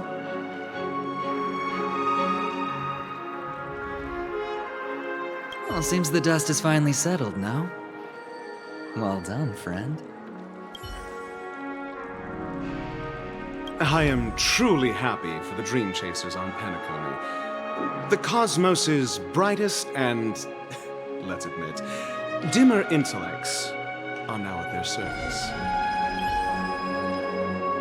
This is all due to your heroic deeds in Penacony. Everyone's been moved by your integrity and selflessness.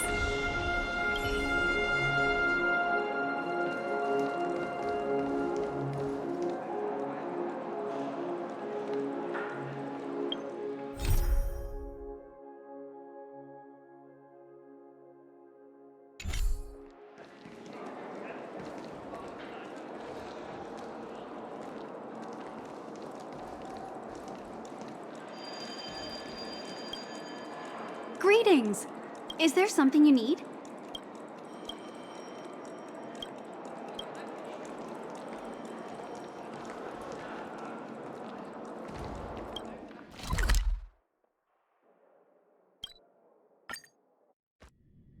The navigation meeting is about to start! We're all waiting for you! When did the Express become so lively?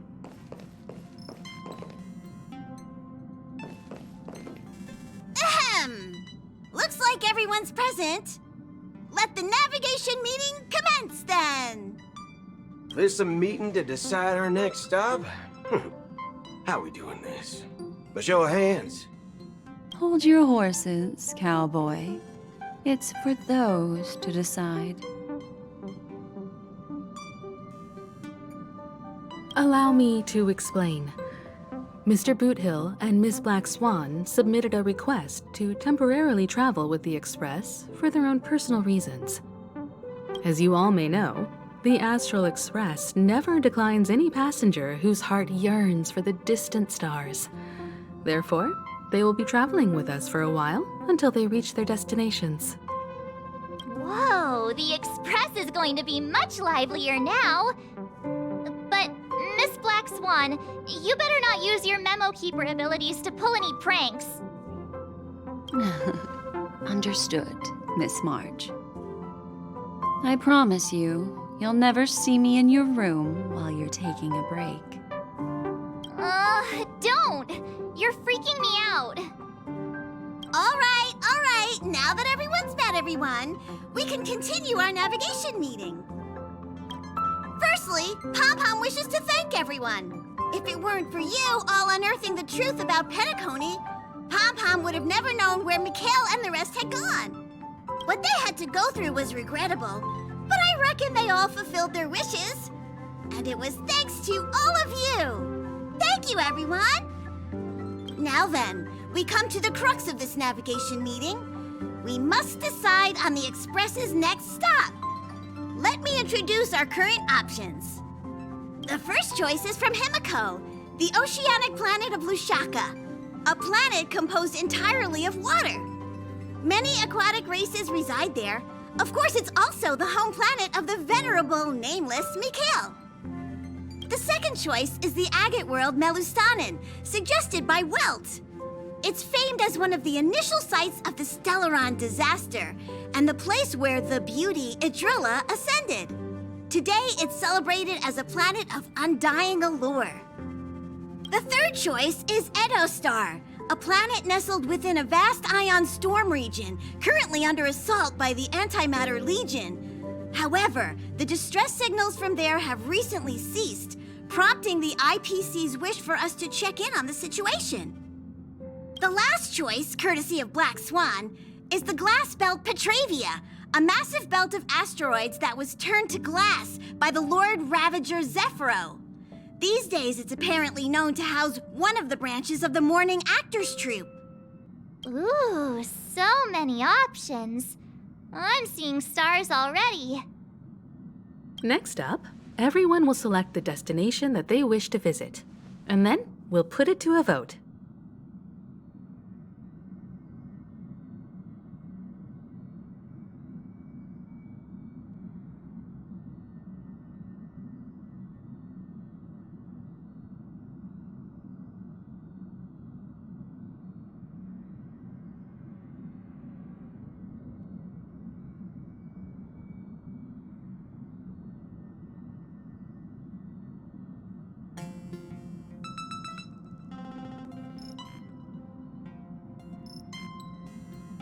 This trip to Penacony has allowed me to see another side of the Stellaron disaster.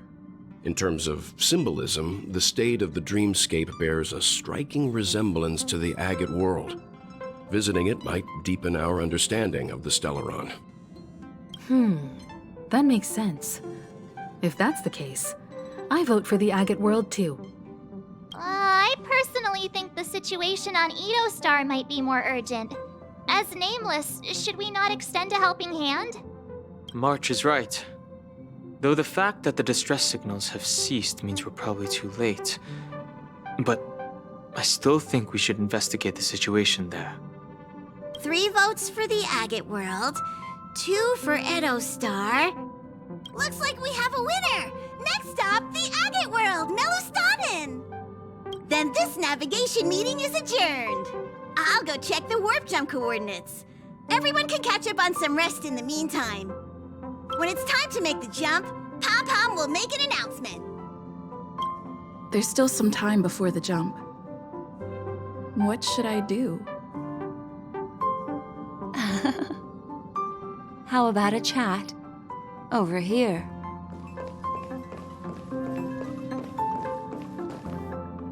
This Astral Express sure is comfy. But I got one tiny problem with it. How come there ain't no potent drinks on this ride? I can live without malt juice. At least stock something else. Like that white gem. Common as dirt and not too pricey.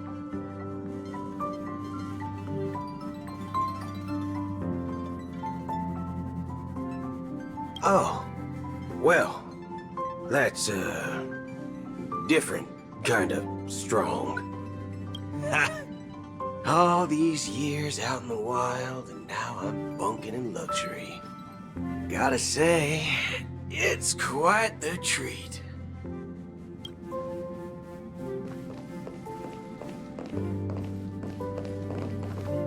Huh.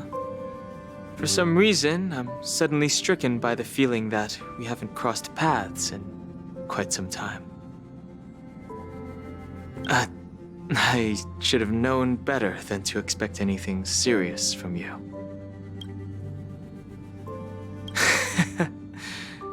Got it.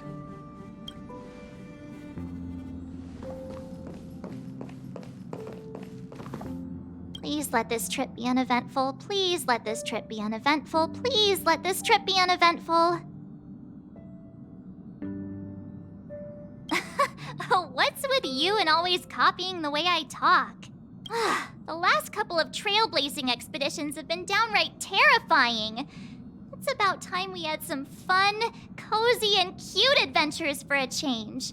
Come on, start praying with me. Please let this trip be uneventful. Please let this trip be uneventful. Please let this trip be uneventful.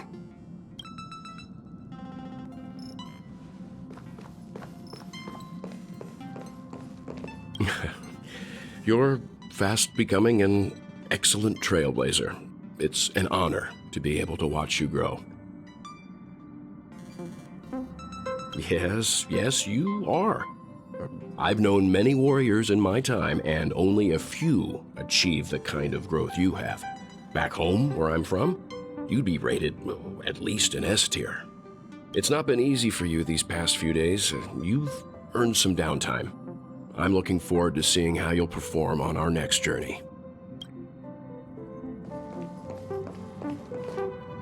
Come to think of it, this trip to Penacony was the first time we trailblazed together, wasn't it?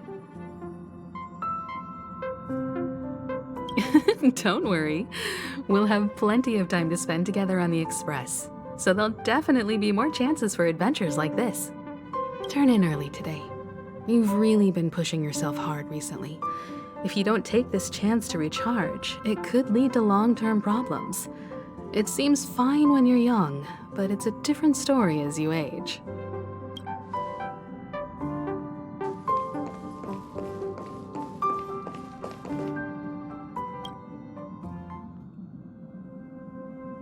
Oh, you're here. Seeing your reflection among the stars in the porthole really does seem somewhat surreal. How about it? This journey of beautiful dreams. Was it to your liking?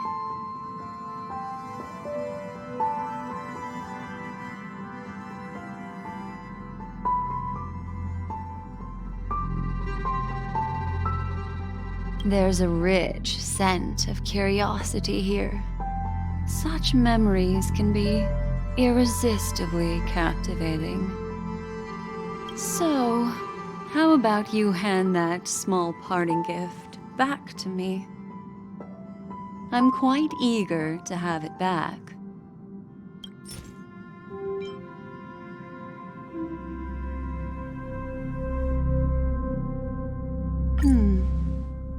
Oh?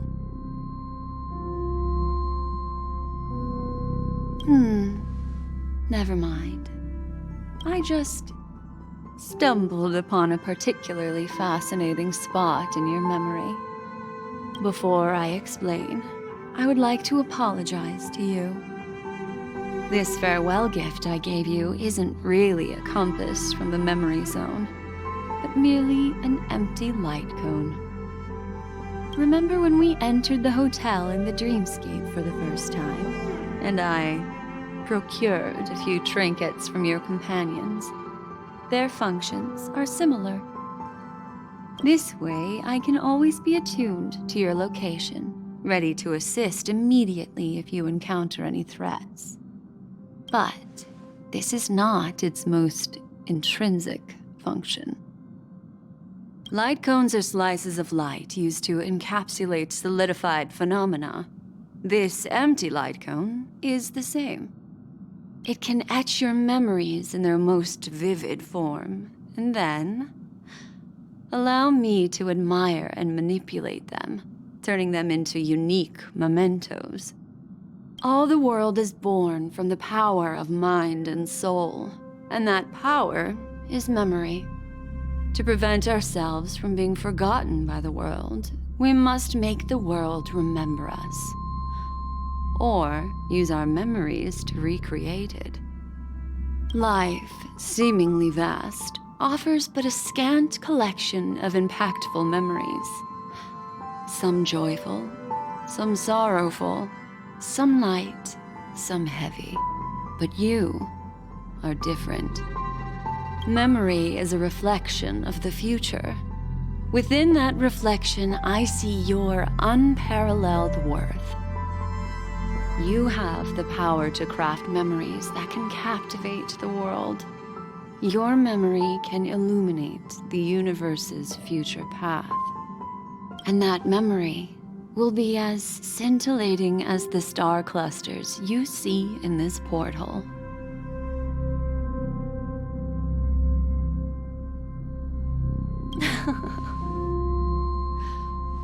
The memories I have of you are not enough for me to predict a future that lies too far ahead. But I can tell you one thing. My favor towards you stems from a more profound reason. The reason is simple.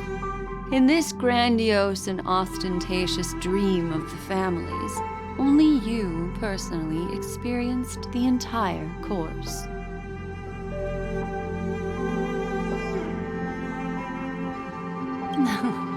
Patience, my friend.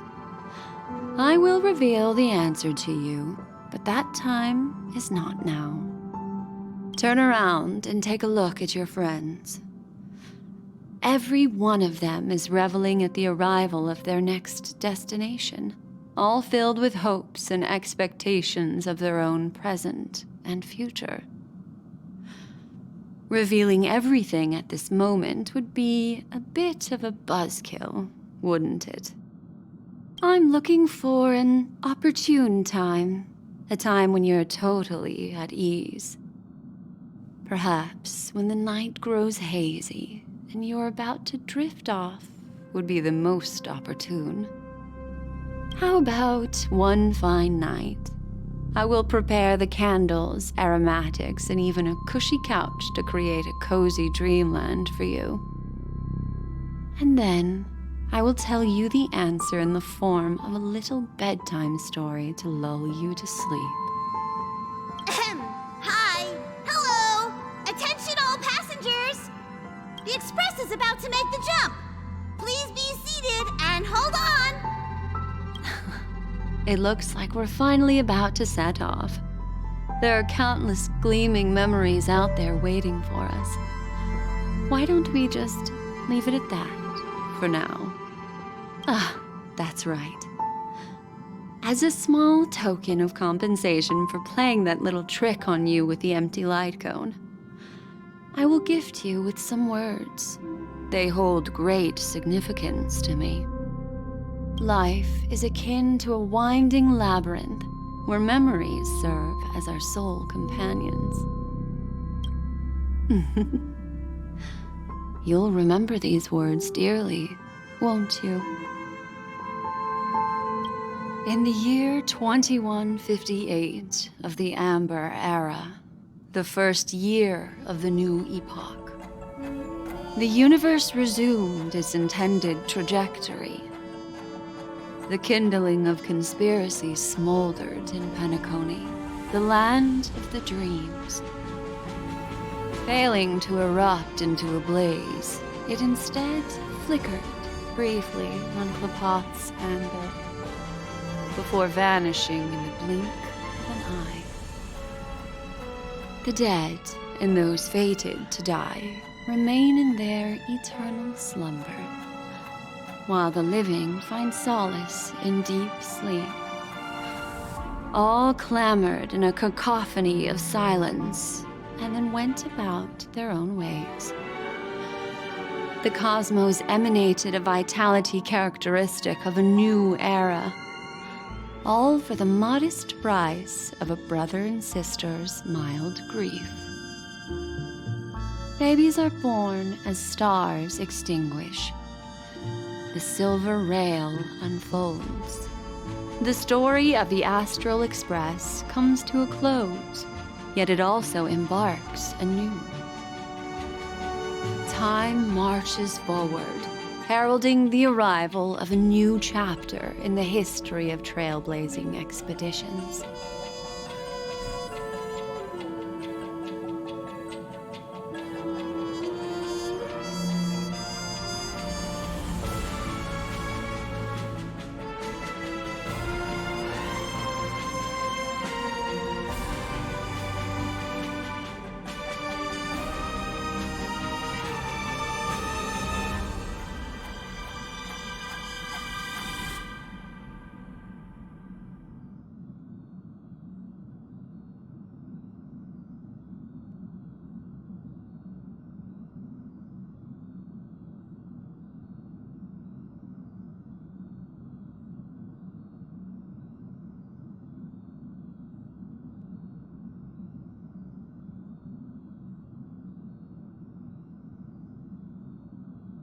Countless shooting stars streak the sky tonight. If you can pick the right one, it will carry your wish to thousands of distant worlds. You're feeling very relaxed now, aren't you? So, then, it's time to tell you a little bedtime story. Well, let's start with a conclusion. The crew was defeated in the battle against Sunday. Everyone in Penacony failed, and no one survived. But don't panic. The truth, as horrifying as it may be, is not yet irreversible. There's still a glimmer of hope. And that's why I'm here. Next, I'll use this empty light cone that carries all your memories to relive everything that happened before. And when this story reaches its end, I'm sure someone as clever as you will notice that. There's a major flaw in the story you have experienced, yet within that flaw lies a glimmer of hope. Are you ready for it? Do you remember everything? When the clock turned back, the Express started a warp jump, sending you to a strange dream. You were bewildered back then, and then a Galaxy Ranger named Acheron showed you a way out.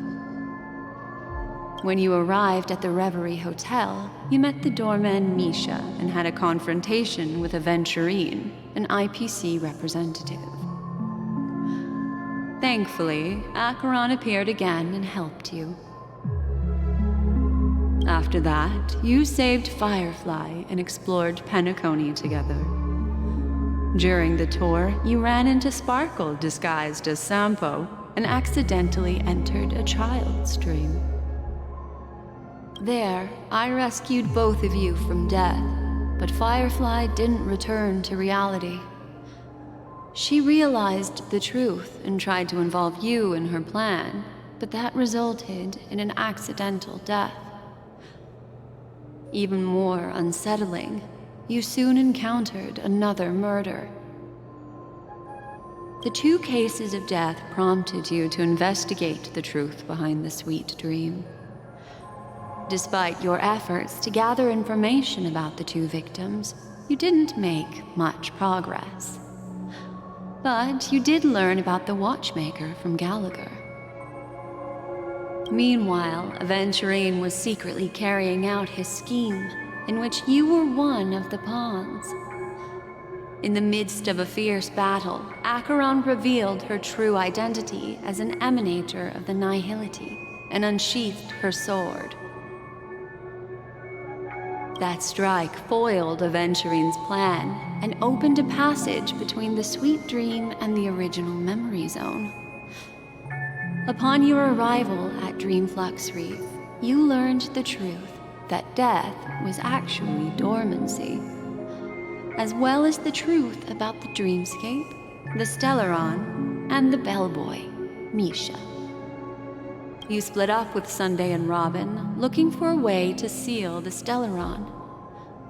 However, it turned out that Sunday and the Dream Master had their own hidden agenda. And you had to engage in an ultimate duel on the stage of the Charmony Festival.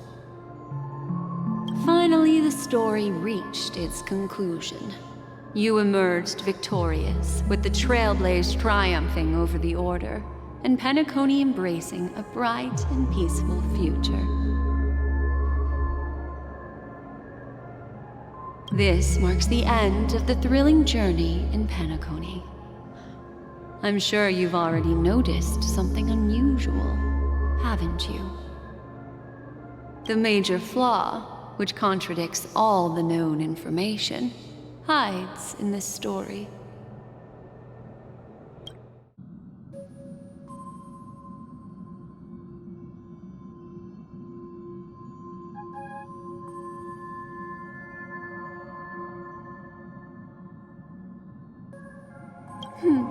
Little Misha. Or should I call him the Watchmaker? He's only a segment of memory in a dream bubble, but his ambition for the Trailblaze led him to leave the bubble and embark on a grand adventure in Penacony. While Misha is a rather special Memory Zone meme, and he was granted power by the Trailblaze, there's still one thing that he shouldn't be able to do. A life born in the Memory Zone could never manifest in reality. So, why did he appear in the Reverie Hotel in reality?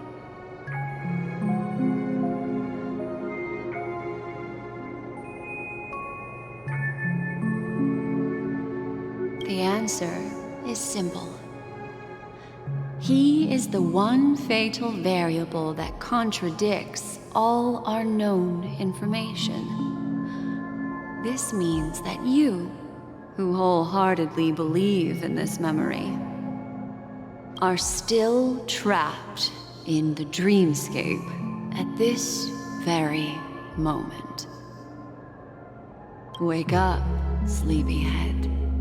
Break free from this eternal dream and return to the real world. We'll find our answers there.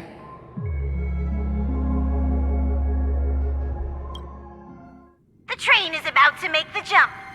5, 4, 3, 2...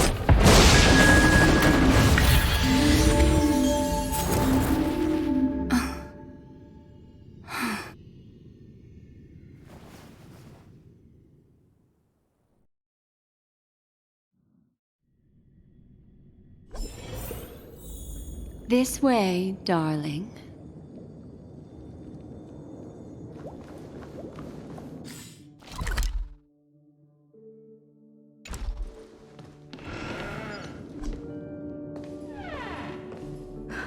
Not another one.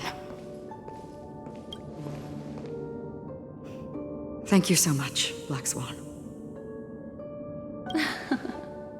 Finally, I can breathe a sigh of relief.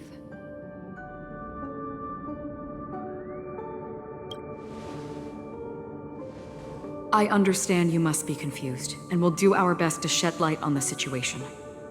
However, before that, it's essential to know that this place is the rift between dream and reality. A place reserved only for those who have awakened from Enna's dream.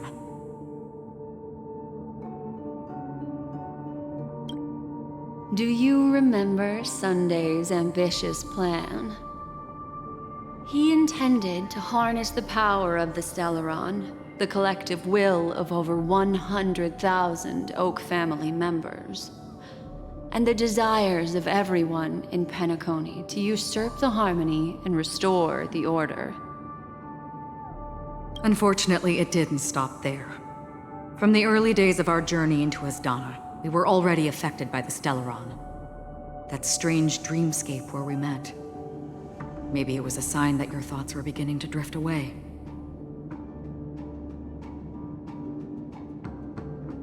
I don't think the goal of the Order was to put everyone into a deep sleep. Quite the contrary. They used the Stellaron to catalyze the leakage of Asdana's memoria into the material world, allowing the dreamscape to blend with reality. And that included a lot of memoria from the Beyond the Sky Choir. As time came and went, the dreams eventually became indistinguishable from reality, and reality became an illusion. People think they are awake, but their spirits have long since stepped into the Temple of Order. This is what makes Enna's dream so powerful. In this paradise governed by the Order, everyone indulges in their delightful dreams and lives happily ever after. I believe what you experienced in the sweet dream, except for that flaw, was real. Only in this way could you reach the destination, lifting the crisis in Penacony and embarking on your next trailblazing expedition. If it wasn't for Acheron's plan, we might have been trapped in this dream forever. Fortunately, while the path of the Order governs all things, it can't affect the Nihility. I came to realize this when the Dream Master tried to expel me at any cost. This is also why you felt a sense of peculiarity when traveling with her. Well, I'm not as fortunate as she is. Even if I'm a memo keeper, I was still influenced by the power of the Order and fell into hallucinations. However, thanks to your memories, now we still have a chance to turn the tide. For mortals, even if they possess the great power of a path, they can't create a flawless world like gods do. That's why there was a flaw in your dream. In other words, once you have realized the world is not real, you'll have a chance to break free from the dream. The flaw in your dream lies within Misha, who could have never appeared in reality. When I turned the pages of your memories, I realized that I was in an illusion too.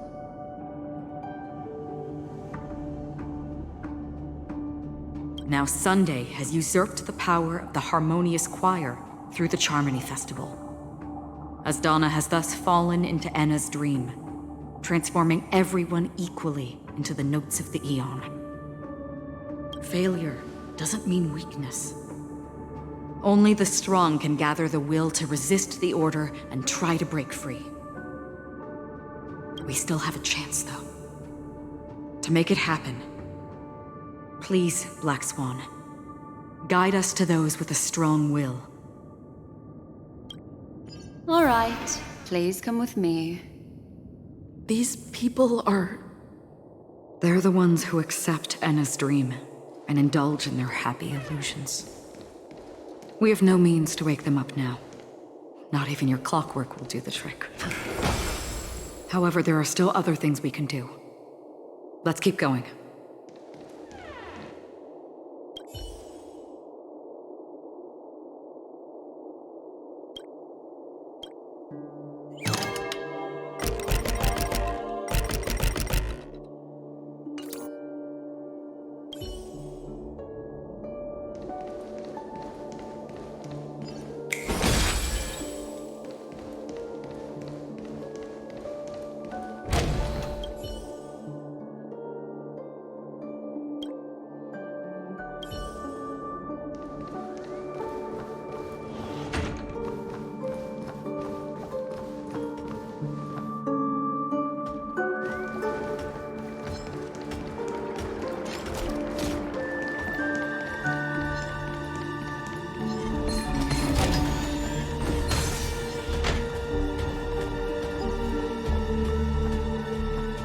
Watch this.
Here we are.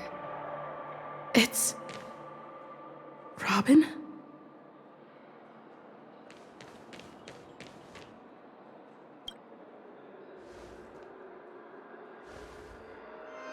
Finally, you've arrived. Let me introduce you to Robin. She woke up from Anna's dream by her own will, and it's this tough lady who led us here with her song. I woke up for the same reason as all of you. In the dream, I experienced something that could never occur in reality. Are we going to lock it up in a cage? I want to see it fly freely in the sky. Without us, this bird would be too fragile to survive on its own. Do you want it to die? No, but... Then let's take care of it together until it can return to the sky. Huh? Birds have wings because they're meant to fly. Even if they may crash on the ground one day, they shouldn't be trapped in a cage. Birds belong to the sky, so we should help them return there, right?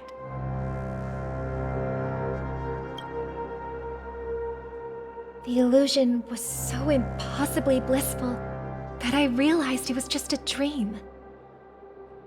And this is our final hope. Anna's dream is founded upon the harmonious choir, namely everyone's shared wishes. It will only materialize once the aspirations of all beings in Penacony merge as one. At present, it has become impervious due to people's desire to remain slumbering within the dream. And in order to destroy it, we must make everyone in Penacony want to wake up. Now comes the tricky part. How do we do it?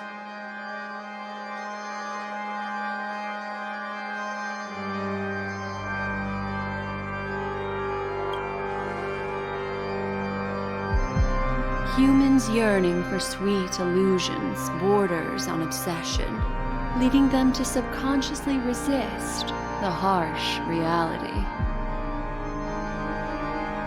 Therefore, I carefully selected a moment where she was completely unguarded, guiding her to uncover the truth herself to make her regain her consciousness.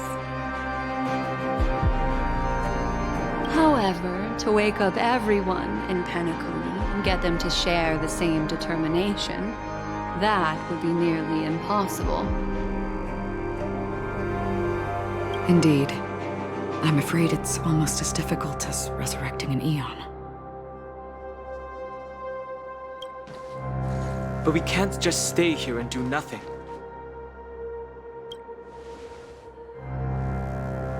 This is a critical moment for the whole universe. Who cares about some dumb number? Thanks to Black Swan. You're welcome. And thanks to the memo keepers in Penacony, too. I believe your partners have also awakened from their dreams. This is the first step of our plan. With the assistance from the Garden of Recollection, those who possess a strong will, like you, will gradually awaken from the dream. These free wills are the discord that will sway Anna's dream. However, awakening a mere handful of individuals is insignificant compared to the vast number of people immersed in the dream. We must find other ways to awaken the free will of millions of people within a short period of time. If breaking through from the inside proves challenging, we can seek assistance from the outside. We've long been aware of a potential solution. Asdana is a galaxy known for its abundant memoria and the remarkable phenomenon known as synesthesia dreamscape. When people first enter this place, they often find themselves and others sharing a collective dream. At this very moment, there is only one dream encompassing the entire Asdana system. So, you mean, if we can attract a large number of outsiders to this system, their free will would intertwine with this dream and shake it to its core? However, those outsiders might also succumb to the dream and become the foundation of the Order instead. The real challenge is, how can we gather a huge number of people as determined as you within a short period of time? Looks like the Jade Kiss of Allying Oath will be the only solution. No need for that. Keep your once-in-a-lifetime treasure. We don't need to bother the Cienjo Alliance for such a tiny request. You want thousands of people with unwavering free will? That's easy. Just leave it to us Galaxy Rangers. You can gather Galaxy Rangers? Outsiders may see Galaxy Rangers as elusive and disconnected individuals, and actually, you're right. And that's why we have a tacit understanding among us. Do you know what it is, Acheron?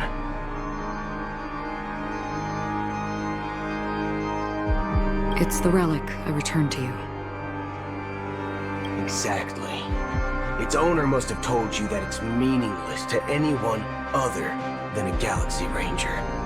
That it can only fulfill its purpose when returned to its rightful owner. Because it's a burial artifact. Worthy only of a hero who has served the Galaxy Rangers with honor. When its light illuminates the universe, it means the fall of a hero.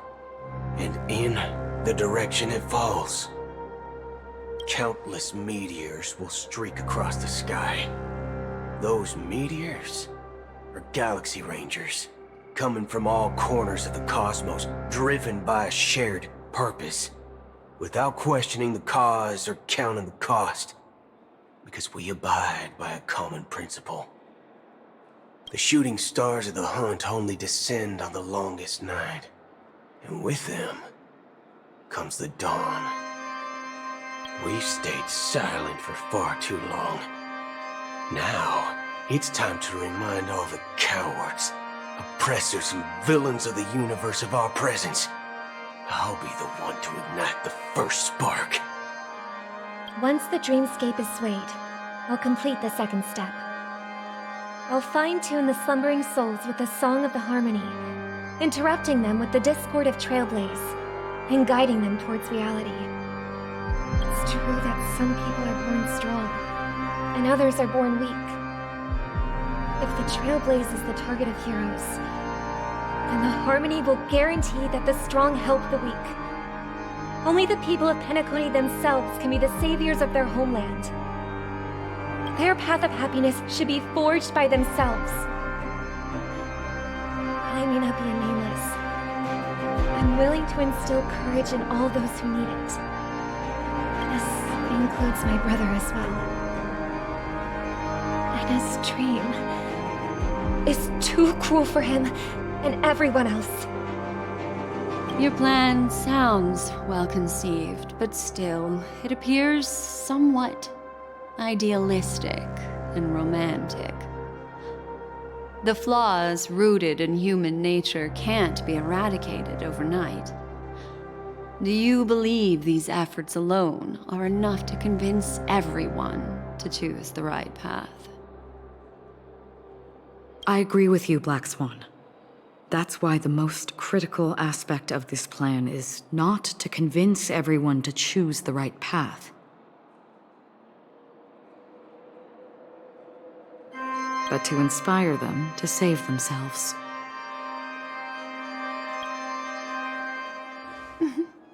So, you're the key in the end, I assume?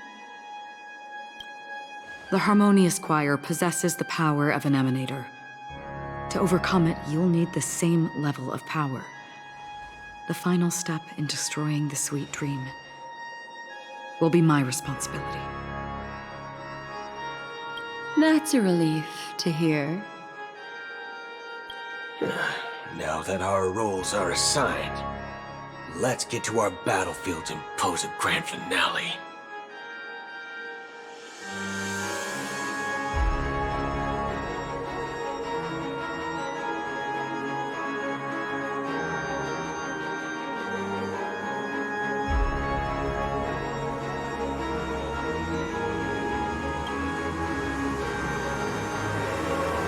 May I have a moment alone with you? There's one more thing I need to explain to you. This grand festival is drawing to its close.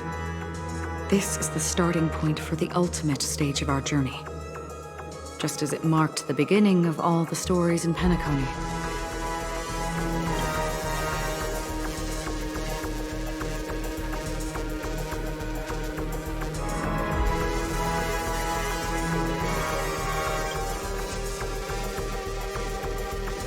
Indeed. She was the first to discover the world beyond the shores of death, and shared this truth with all of us. There's something you should know. We were able to locate you within this boundless dream, and find the key to breaking free from the dream. All because of one person's unwavering dedication. Firefly.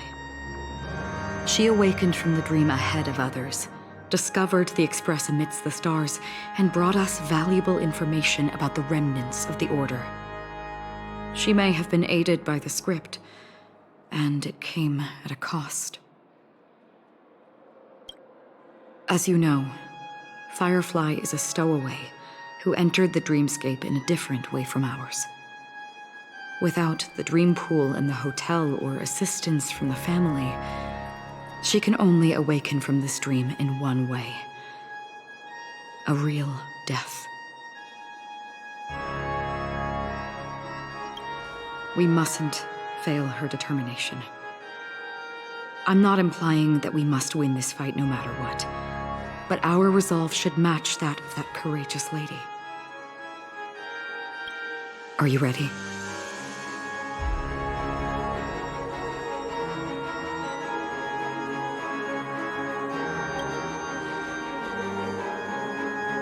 That's all right. Take your time to contemplate this moment. Once you feel ready, let's step onto the final stage.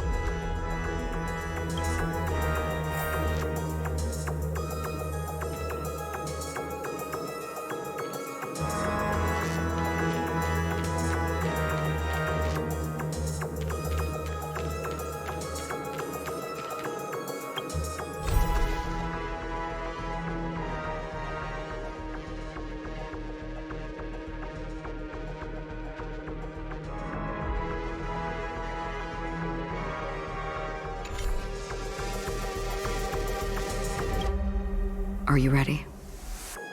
Very well. Now please, close your eyes.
Before our paths diverge, savor the shared journey.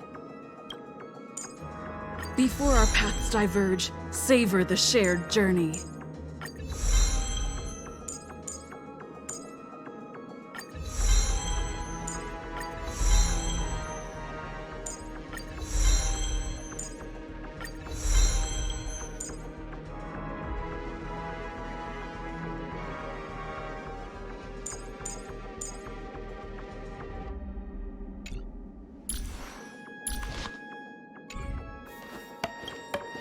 Are you ready? Very well. Now please, close your eyes.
How long has this rain been ongoing?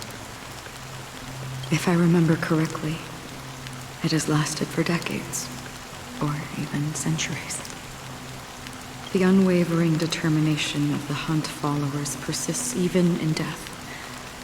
But thankfully, we've guided those lost souls to their lives beyond. They were heroes in their time. And they won't be reduced to puppets of the nihility in their death. You see, the shadows on the sea have vanished. Do you remember? He once said that the sky would clear when the regrets of the departed had faded away. But it's still raining. I know. So, why is all this? Why did this rain choose me? Because someone's regrets haven't been fulfilled, perhaps. Mortals who walk the paths are like sailors on a vast ocean, leaving behind a trail that creates countless ripples of possibilities. These ripples last longer than the fleeting lifetimes of humans. And for some, their presence leaves such a strong mark that it's reflected in the waves. Sin-thirsters, the obsessions of the Pathstriders. They emerge from the depths of Ix, seeing themselves as masters of their own destiny, unknowingly repeating the actions of their past lives. They emerge from the nihility and head toward it, leading purposeless lives. However, these hollow phantoms, they have journeyed with me for such a long time. Oh. So this is how it is.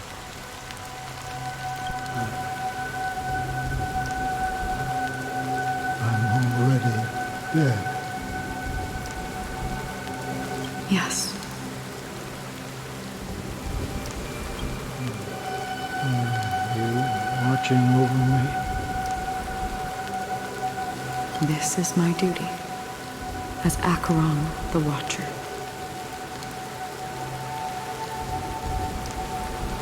I'm guarding the path to the abyss of the nihility, guiding every soul reluctant to become one with it.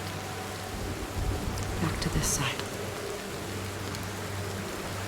But If this is what the departed ones expected, should you try to change it? I don't know. But someone once told me that when the inevitable moment came, he hoped that someone would stand at his grave and place a bouquet of flowers. Even if it doesn't make sense at all. Some tasks have to be done, even if they are pointless. I have experienced that much already. Please extend your hand and then close your eyes. I'll carry your wish with me and fulfill it. Only then will I be able to put an end to the final regret by the Dead Sea. Will I ever see them again? Yes, that is certain. Because it was you who told me about the Express, your 2 former companions. The expedition cut short by the swarm, your narrow escape from death, and your encounter with the Galaxy Rangers.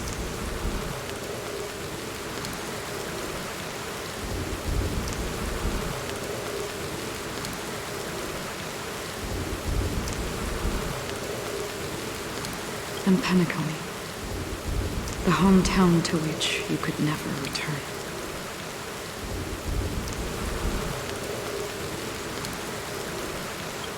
Yeah.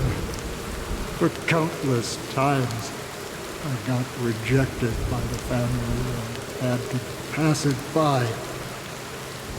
But I knew that my companion was still there.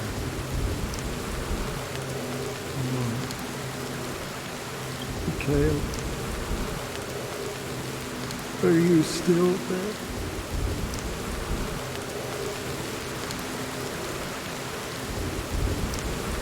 Take my hand and come with me. We will leave this place. You'll embark on a long, long journey, shrouded in darkness. But fear not, as a touch of red will be awaiting you at the end of the path. That's the color of existence.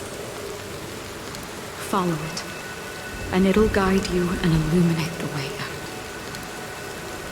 By doing so, you'll eventually reunite in the warmth of the sunlight. Thank you. May death be the end of your boundless dream, guiding you back to the waking world. Welcome to the horizon of existence. This place is one of the thousands of manifestations belonging to the sleeping and shapeless. And it's also an exit out of the nihility for the awake ones. Let's bid our final farewells here.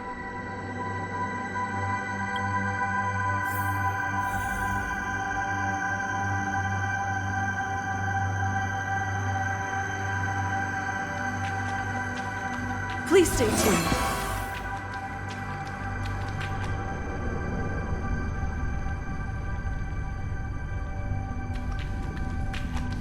Always distinguish between reality and imagination.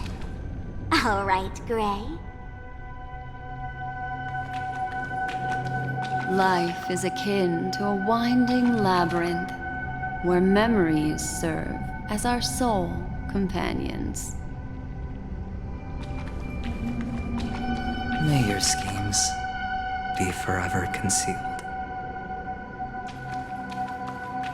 Anna's dream is too cruel for him and everyone else. To the imperfect tomorrow. I still remember the question on the invitation letter. Why does life slumber?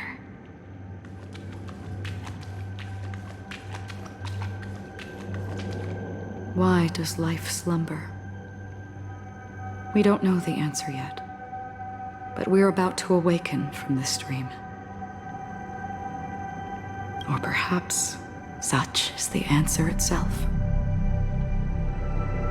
Leave this place. Return to where you belong, and awaken Penacony from this dream.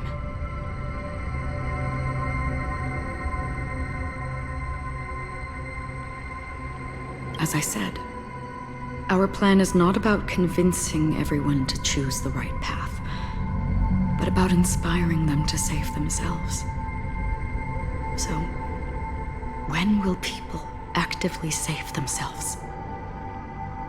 The answer is when they are in desperate situations. Like a drowning individual in the deep sea.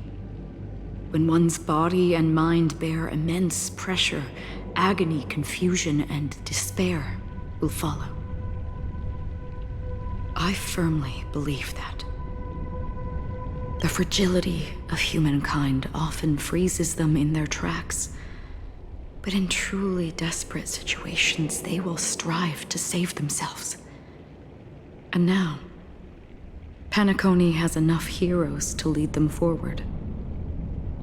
It's through this inherent, self-centered instinct that people exert their utmost effort, even when they know their struggle is fruitless. As absurd as it may seem, it's their resistance. As for now, it is time to guide them, not as a savior, but as a nameless among those mortals. In this way, you will reunite in the warmth of the sunlight.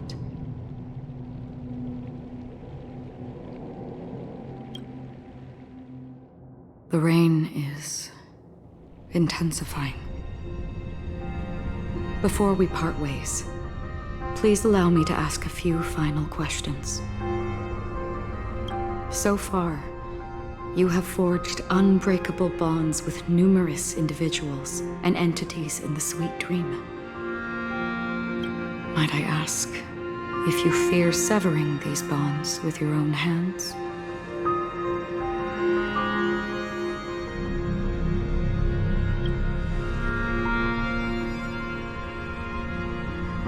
If there is a vast, lifelike dreamland that is virtually indistinguishable from reality, a realm without death, where everyone can attain the happiness and fulfillment they deserve, living blissfully ever after.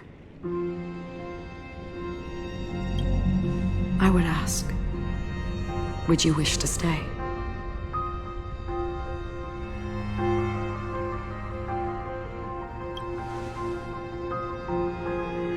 Imagine if this splendid dream were fated to fall apart. Friends, family, strangers, followed by the gentle breeze, soaring birds, the stars, and ultimately yourself. Everyone and every face they remember, the joy and the heartaches, the vows sealed and those left hanging, all will inevitably march towards a predetermined ending. If you had grasped the journey's finale right from its inception, I would ask, would you still embark on this journey?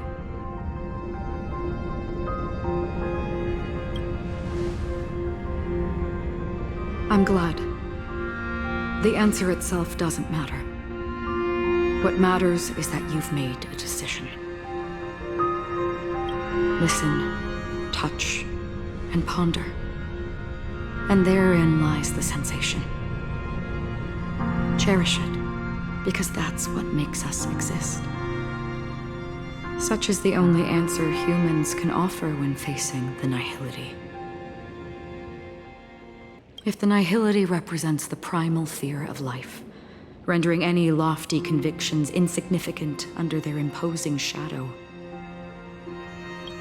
then behind this shadow, there must exist the most fervent source of light in the world.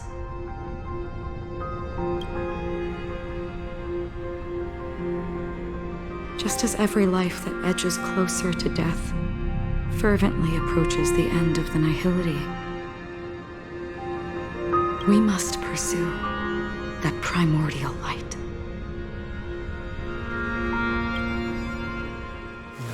To think that you exist in the nihility, and you watch over others to depart it. Such a task is absurd and meaningless. Nevertheless, someone had to do it. As for the meaning we mentioned, even if it's a meaningless task, I've come this far, haven't I? Even if the future you forge may not even belong to you.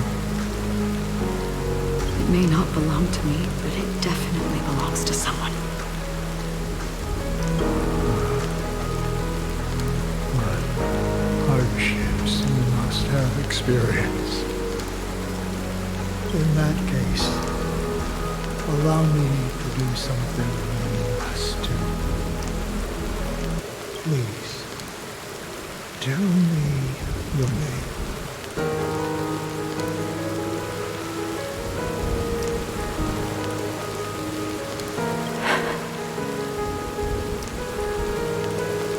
Perhaps my existence will vanish in the next moment.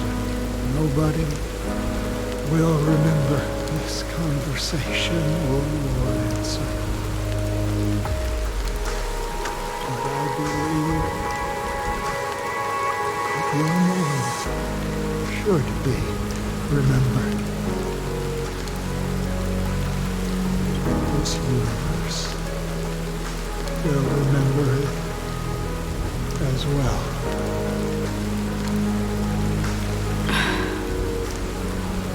For me, some things are difficult to recall.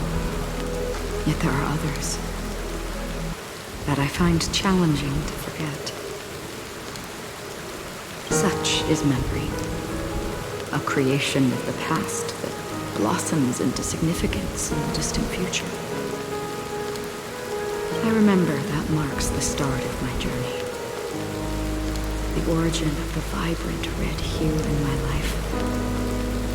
And the most fervent element amidst every tempest.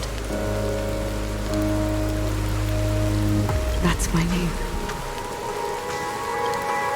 Raiden Ozenmori May.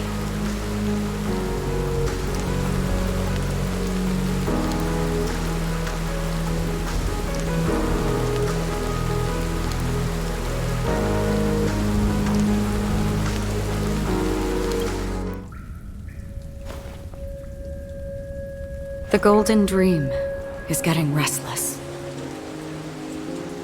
In the coming long nights, I'm afraid you will face many setbacks and witness many tragedies. And in the end, you will only see in black and white. But please believe me, that in that monochrome world, there will be a glimpse of fleeting red. And when you make a choice, it will appear once more.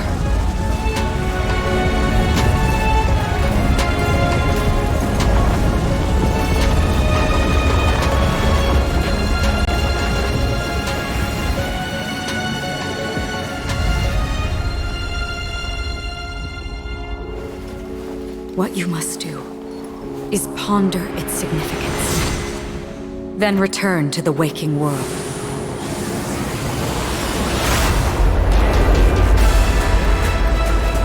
That's where we all find our answers.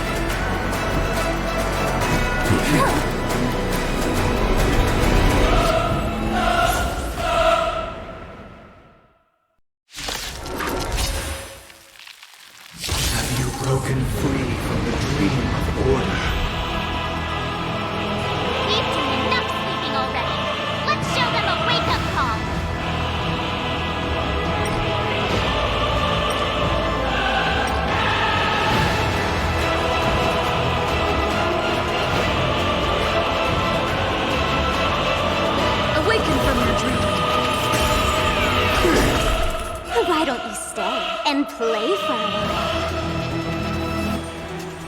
Let's kick it up a notch. Let's play hide and seek. Can you find the answer? There's no time to lose. Let's play our own melody. Let the show begin.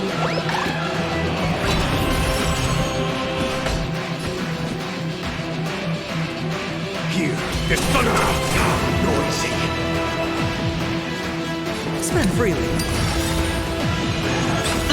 The dice have been cast. Bust. Or maybe they'll take it all!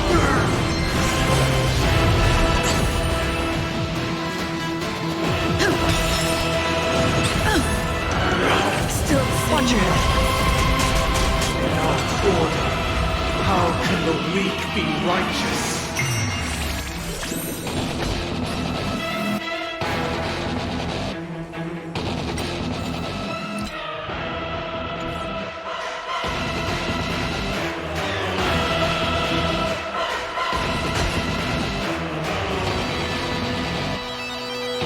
Burn your time, but don't waste it. Conflict is pitiless! Hedge your bets.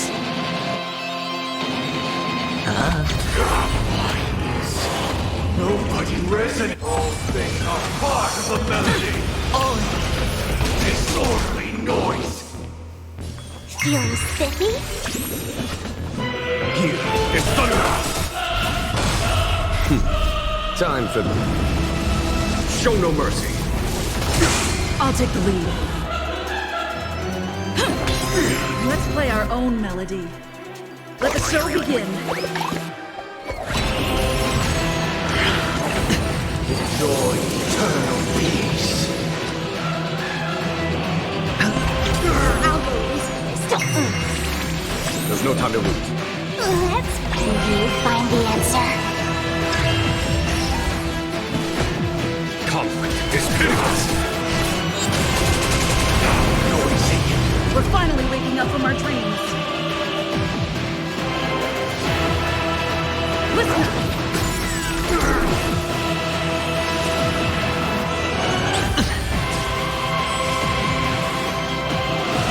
Mildred, watch your head.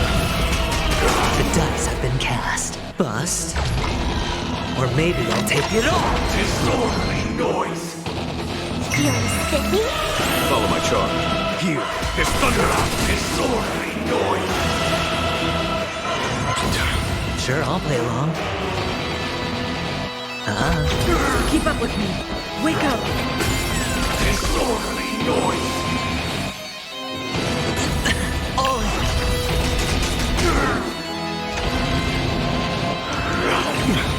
Sing together.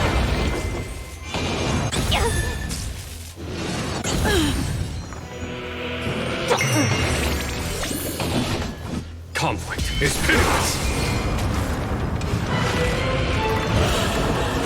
7,336 notes.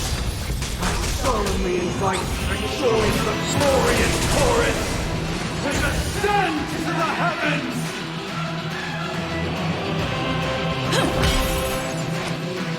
Let's play our own melody. Let the show begin. Disorderly noise! Wisdom comes. Let's play for a while. Feeling spiffy? Can you find the answer? Here is thunder. Noisy. Time. Show no mercy. Listen up. All things are part of the melody. The dreamscape is indistinguishable from reality. Can it still be called an illusion? Bust. Or maybe they'll take it all. Watch your head. Disorderly noise. There's no time to lose. Conflict is pitiless!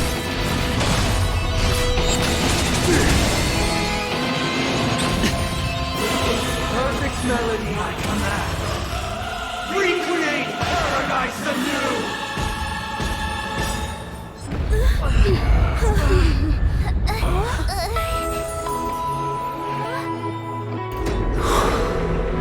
Music.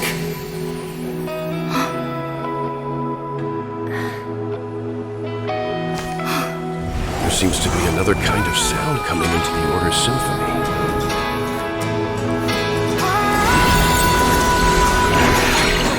Penacony's first and last disharmony.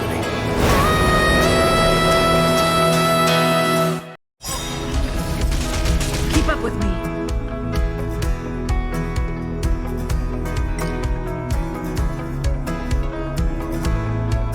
Those imprisoned in their dreams are awakening for freedom. Disorderly noise! Robin, is that you singing? You have heard their cries. This is not the paradise they hoped for. Even so, they don't know where they should be heading.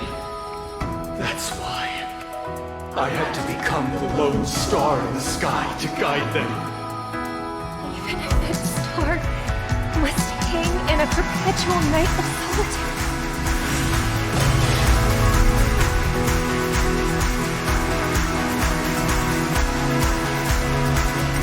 Let's play our own melody. Let the show begin. The dice have been cast. Bust. Or maybe they'll take it off. Watch your head. Disorderly noise! Wake up! Let's play. Can you find the answer? You're spiffy? Time for the master stroke. Show no mercy. Conflict is pitiless. Sure, I'll play along. It's on me. Disorderly noise! Disorderly noise! Follow my charge. Here is thunder! If we had never experienced solitude, how could we have embarked on different paths? Now, our final talk has concluded. All the work of creation has been completed. The inevitable day has arrived. The embryo of philosophy will reshape for us all of reality!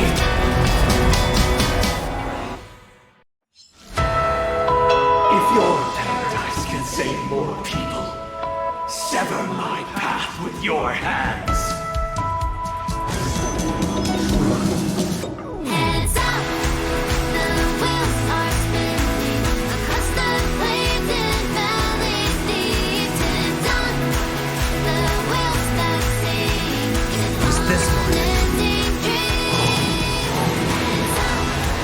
The tracks are running across the plains where shadows. The weakness of humanity cannot be redeemed by others.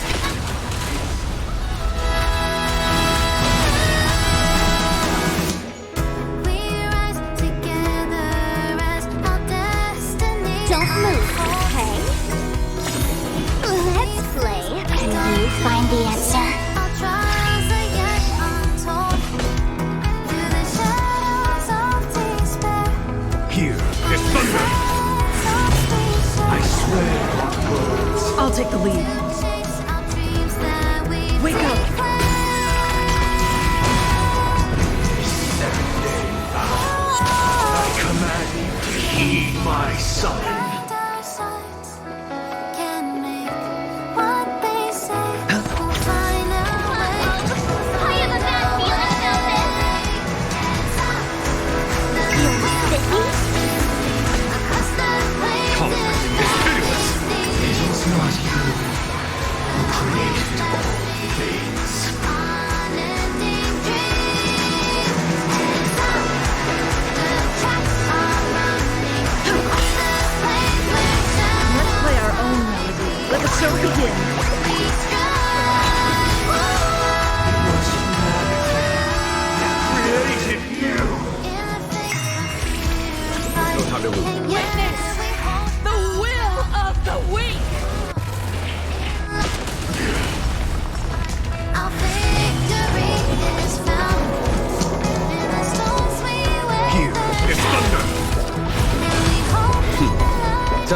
master stroke. Show no mercy. Become the foundation of our paradise.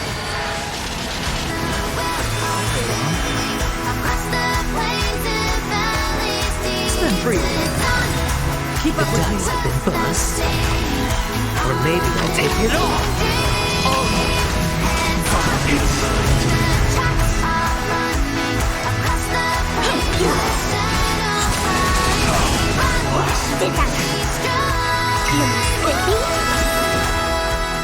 Can you find the answer? Follow my charge. Conflict is pitiless. Blasphemous.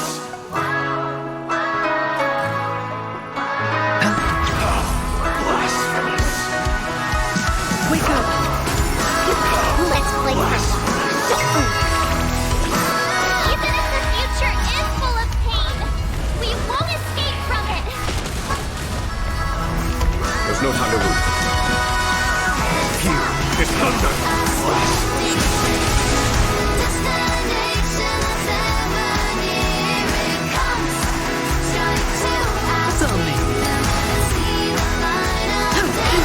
Let's play our own. Let the show begin.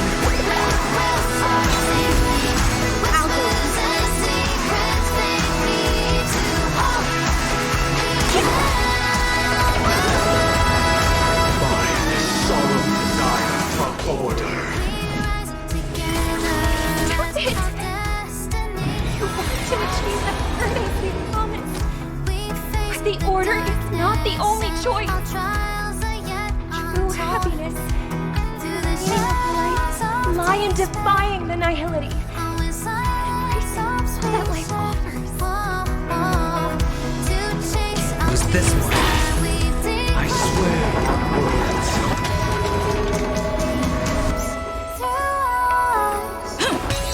I swear vows. You're silly?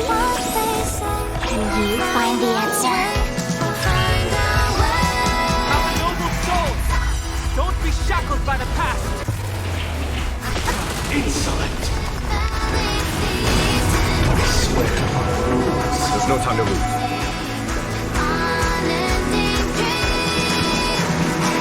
Conflict is pitiless. How insolent.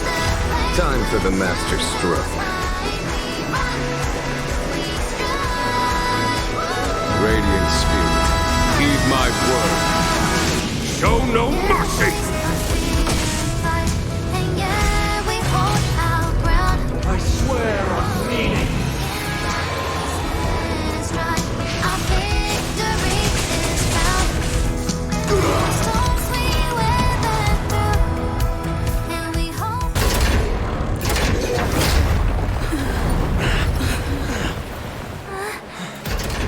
So,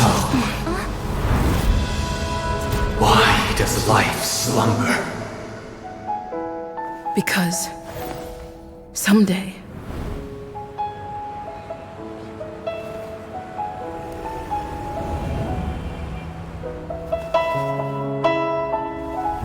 we will wake up from our dreams.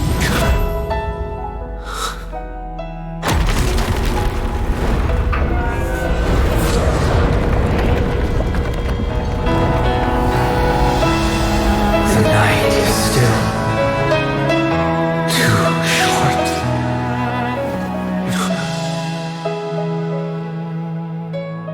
Brother, the dream is over.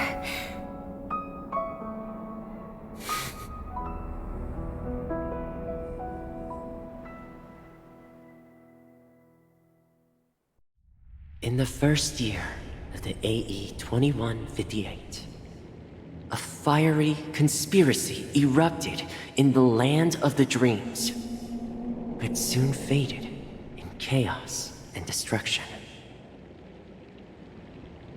Whispers carried the tale of those fateful 48 system hours, when a sun teetered on the precipice of collapse.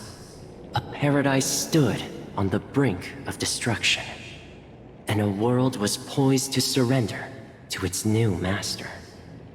Amidst it all, a body decayed, a pack of vultures gathered, and a brother and sister were doomed for eternal separation.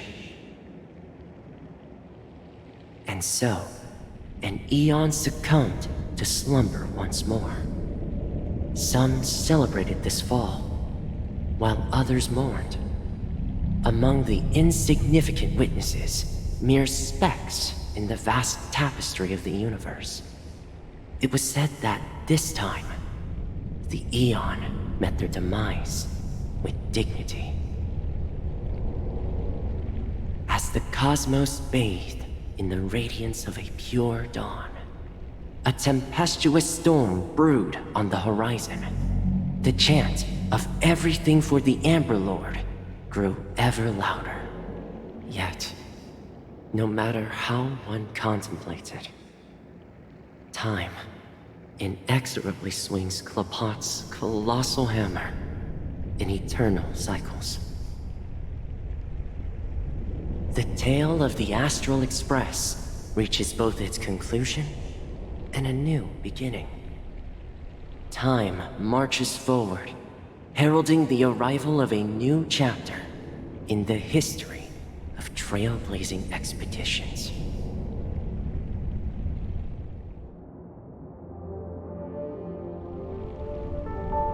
Brother, do you think the stars will fade away? Where did that come all of a sudden? Because the constellation that looks like a bird, the Torrent Eagles, looks a bit dim lately. It's the Torment Eagles. Don't worry, it's still there. It's just it's located in the inner ring of Penacony and can only be seen when spring and summer overlap. As for the question you asked, I think stars do die, just like people. But do you know, sister? No star actually belongs to the present. The light we see from them is from a long time ago. Even after the stars perish, their light will travel millions of light years, spanning countless years, to illuminate the night sky of another world. In our paradise, I believe there will be a star like that, shining with the same light. Its radiance will last forever, and its name will be happiness. No, not just one star. We should have 2 stars, or maybe even more. Yeah, you're right. It's a deal. It's a deal then. This is our promise, and nothing will sway our ideals. Yeah, you bet.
Pleasure to hear your voice again.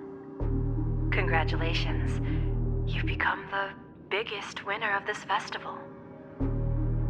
Are you calling just to poke fun at me? No. I'm just impressed. Not only did you venture alone into Penacony and discover the truth of Dreamflux Reef, but you also managed to escape with the help of that Knight of Beauty. Remember the recording you received from your Trailblaze friend? It's now the most valuable chip in this game. However, this came at a high cost. Losing a cornerstone is a hefty price to pay. Diamond just called a meeting to discuss what to do with you. Just as I expected. So is Diamond planning to demote me, or kick me out of the 10 Stonehearts? Why don't you take a wild guess? Well, alright. Then I'll guess. He's going to promote me to P46. Alright. What will you wager? Are we talking about a real bet here? I don't want to wager anything just to escape your clutches. But if it's just a friendly bet, I'll put on the line what I did when we first met. I'll bet my life, ma'am. Interesting. But since it's Diamond's call, no one can predict the outcome. I'm on my way to Penacony. Once everyone is settled, we'll return to Pier Point for the final showdown. Sounds like I'll be out of the action for a while. Finally, a chance to kick back and relax. Yeah. Leave everything to me and Topaz, child. Thanks to you, as soon as the Jade Stone was delivered to the family's compound, we finished up our preparations. The seeds we planted have taken root. Soon, it'll be time to reap the rewards. Huh?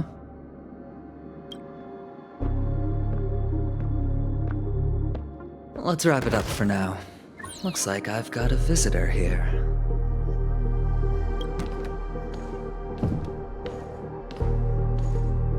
Oh, so many surprises today. Didn't expect a Galaxy Ranger and wanted criminal to show up here. One who managed to take out 2 IPC members under the noses of our fleet. Do you understand what that means? Screw wubba boo, I just put him to sleep. Don't try to intimidate me with that nonsense. Besides, I've taken down more IPC lackeys than the residual value you squeezed. And I don't mind adding a few more zeros to my wanted poster. I have a question for you. Be honest, or I don't mind putting a bullet into your head.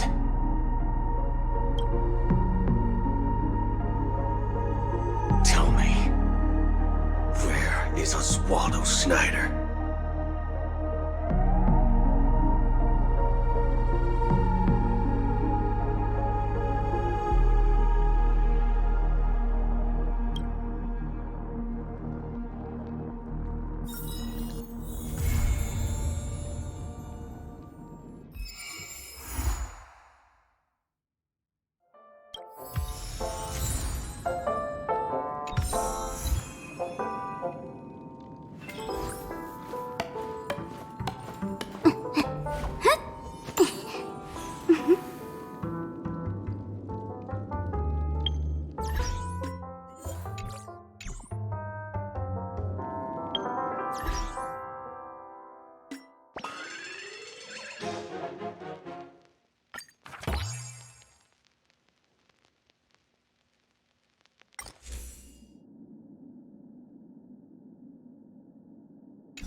Watch this.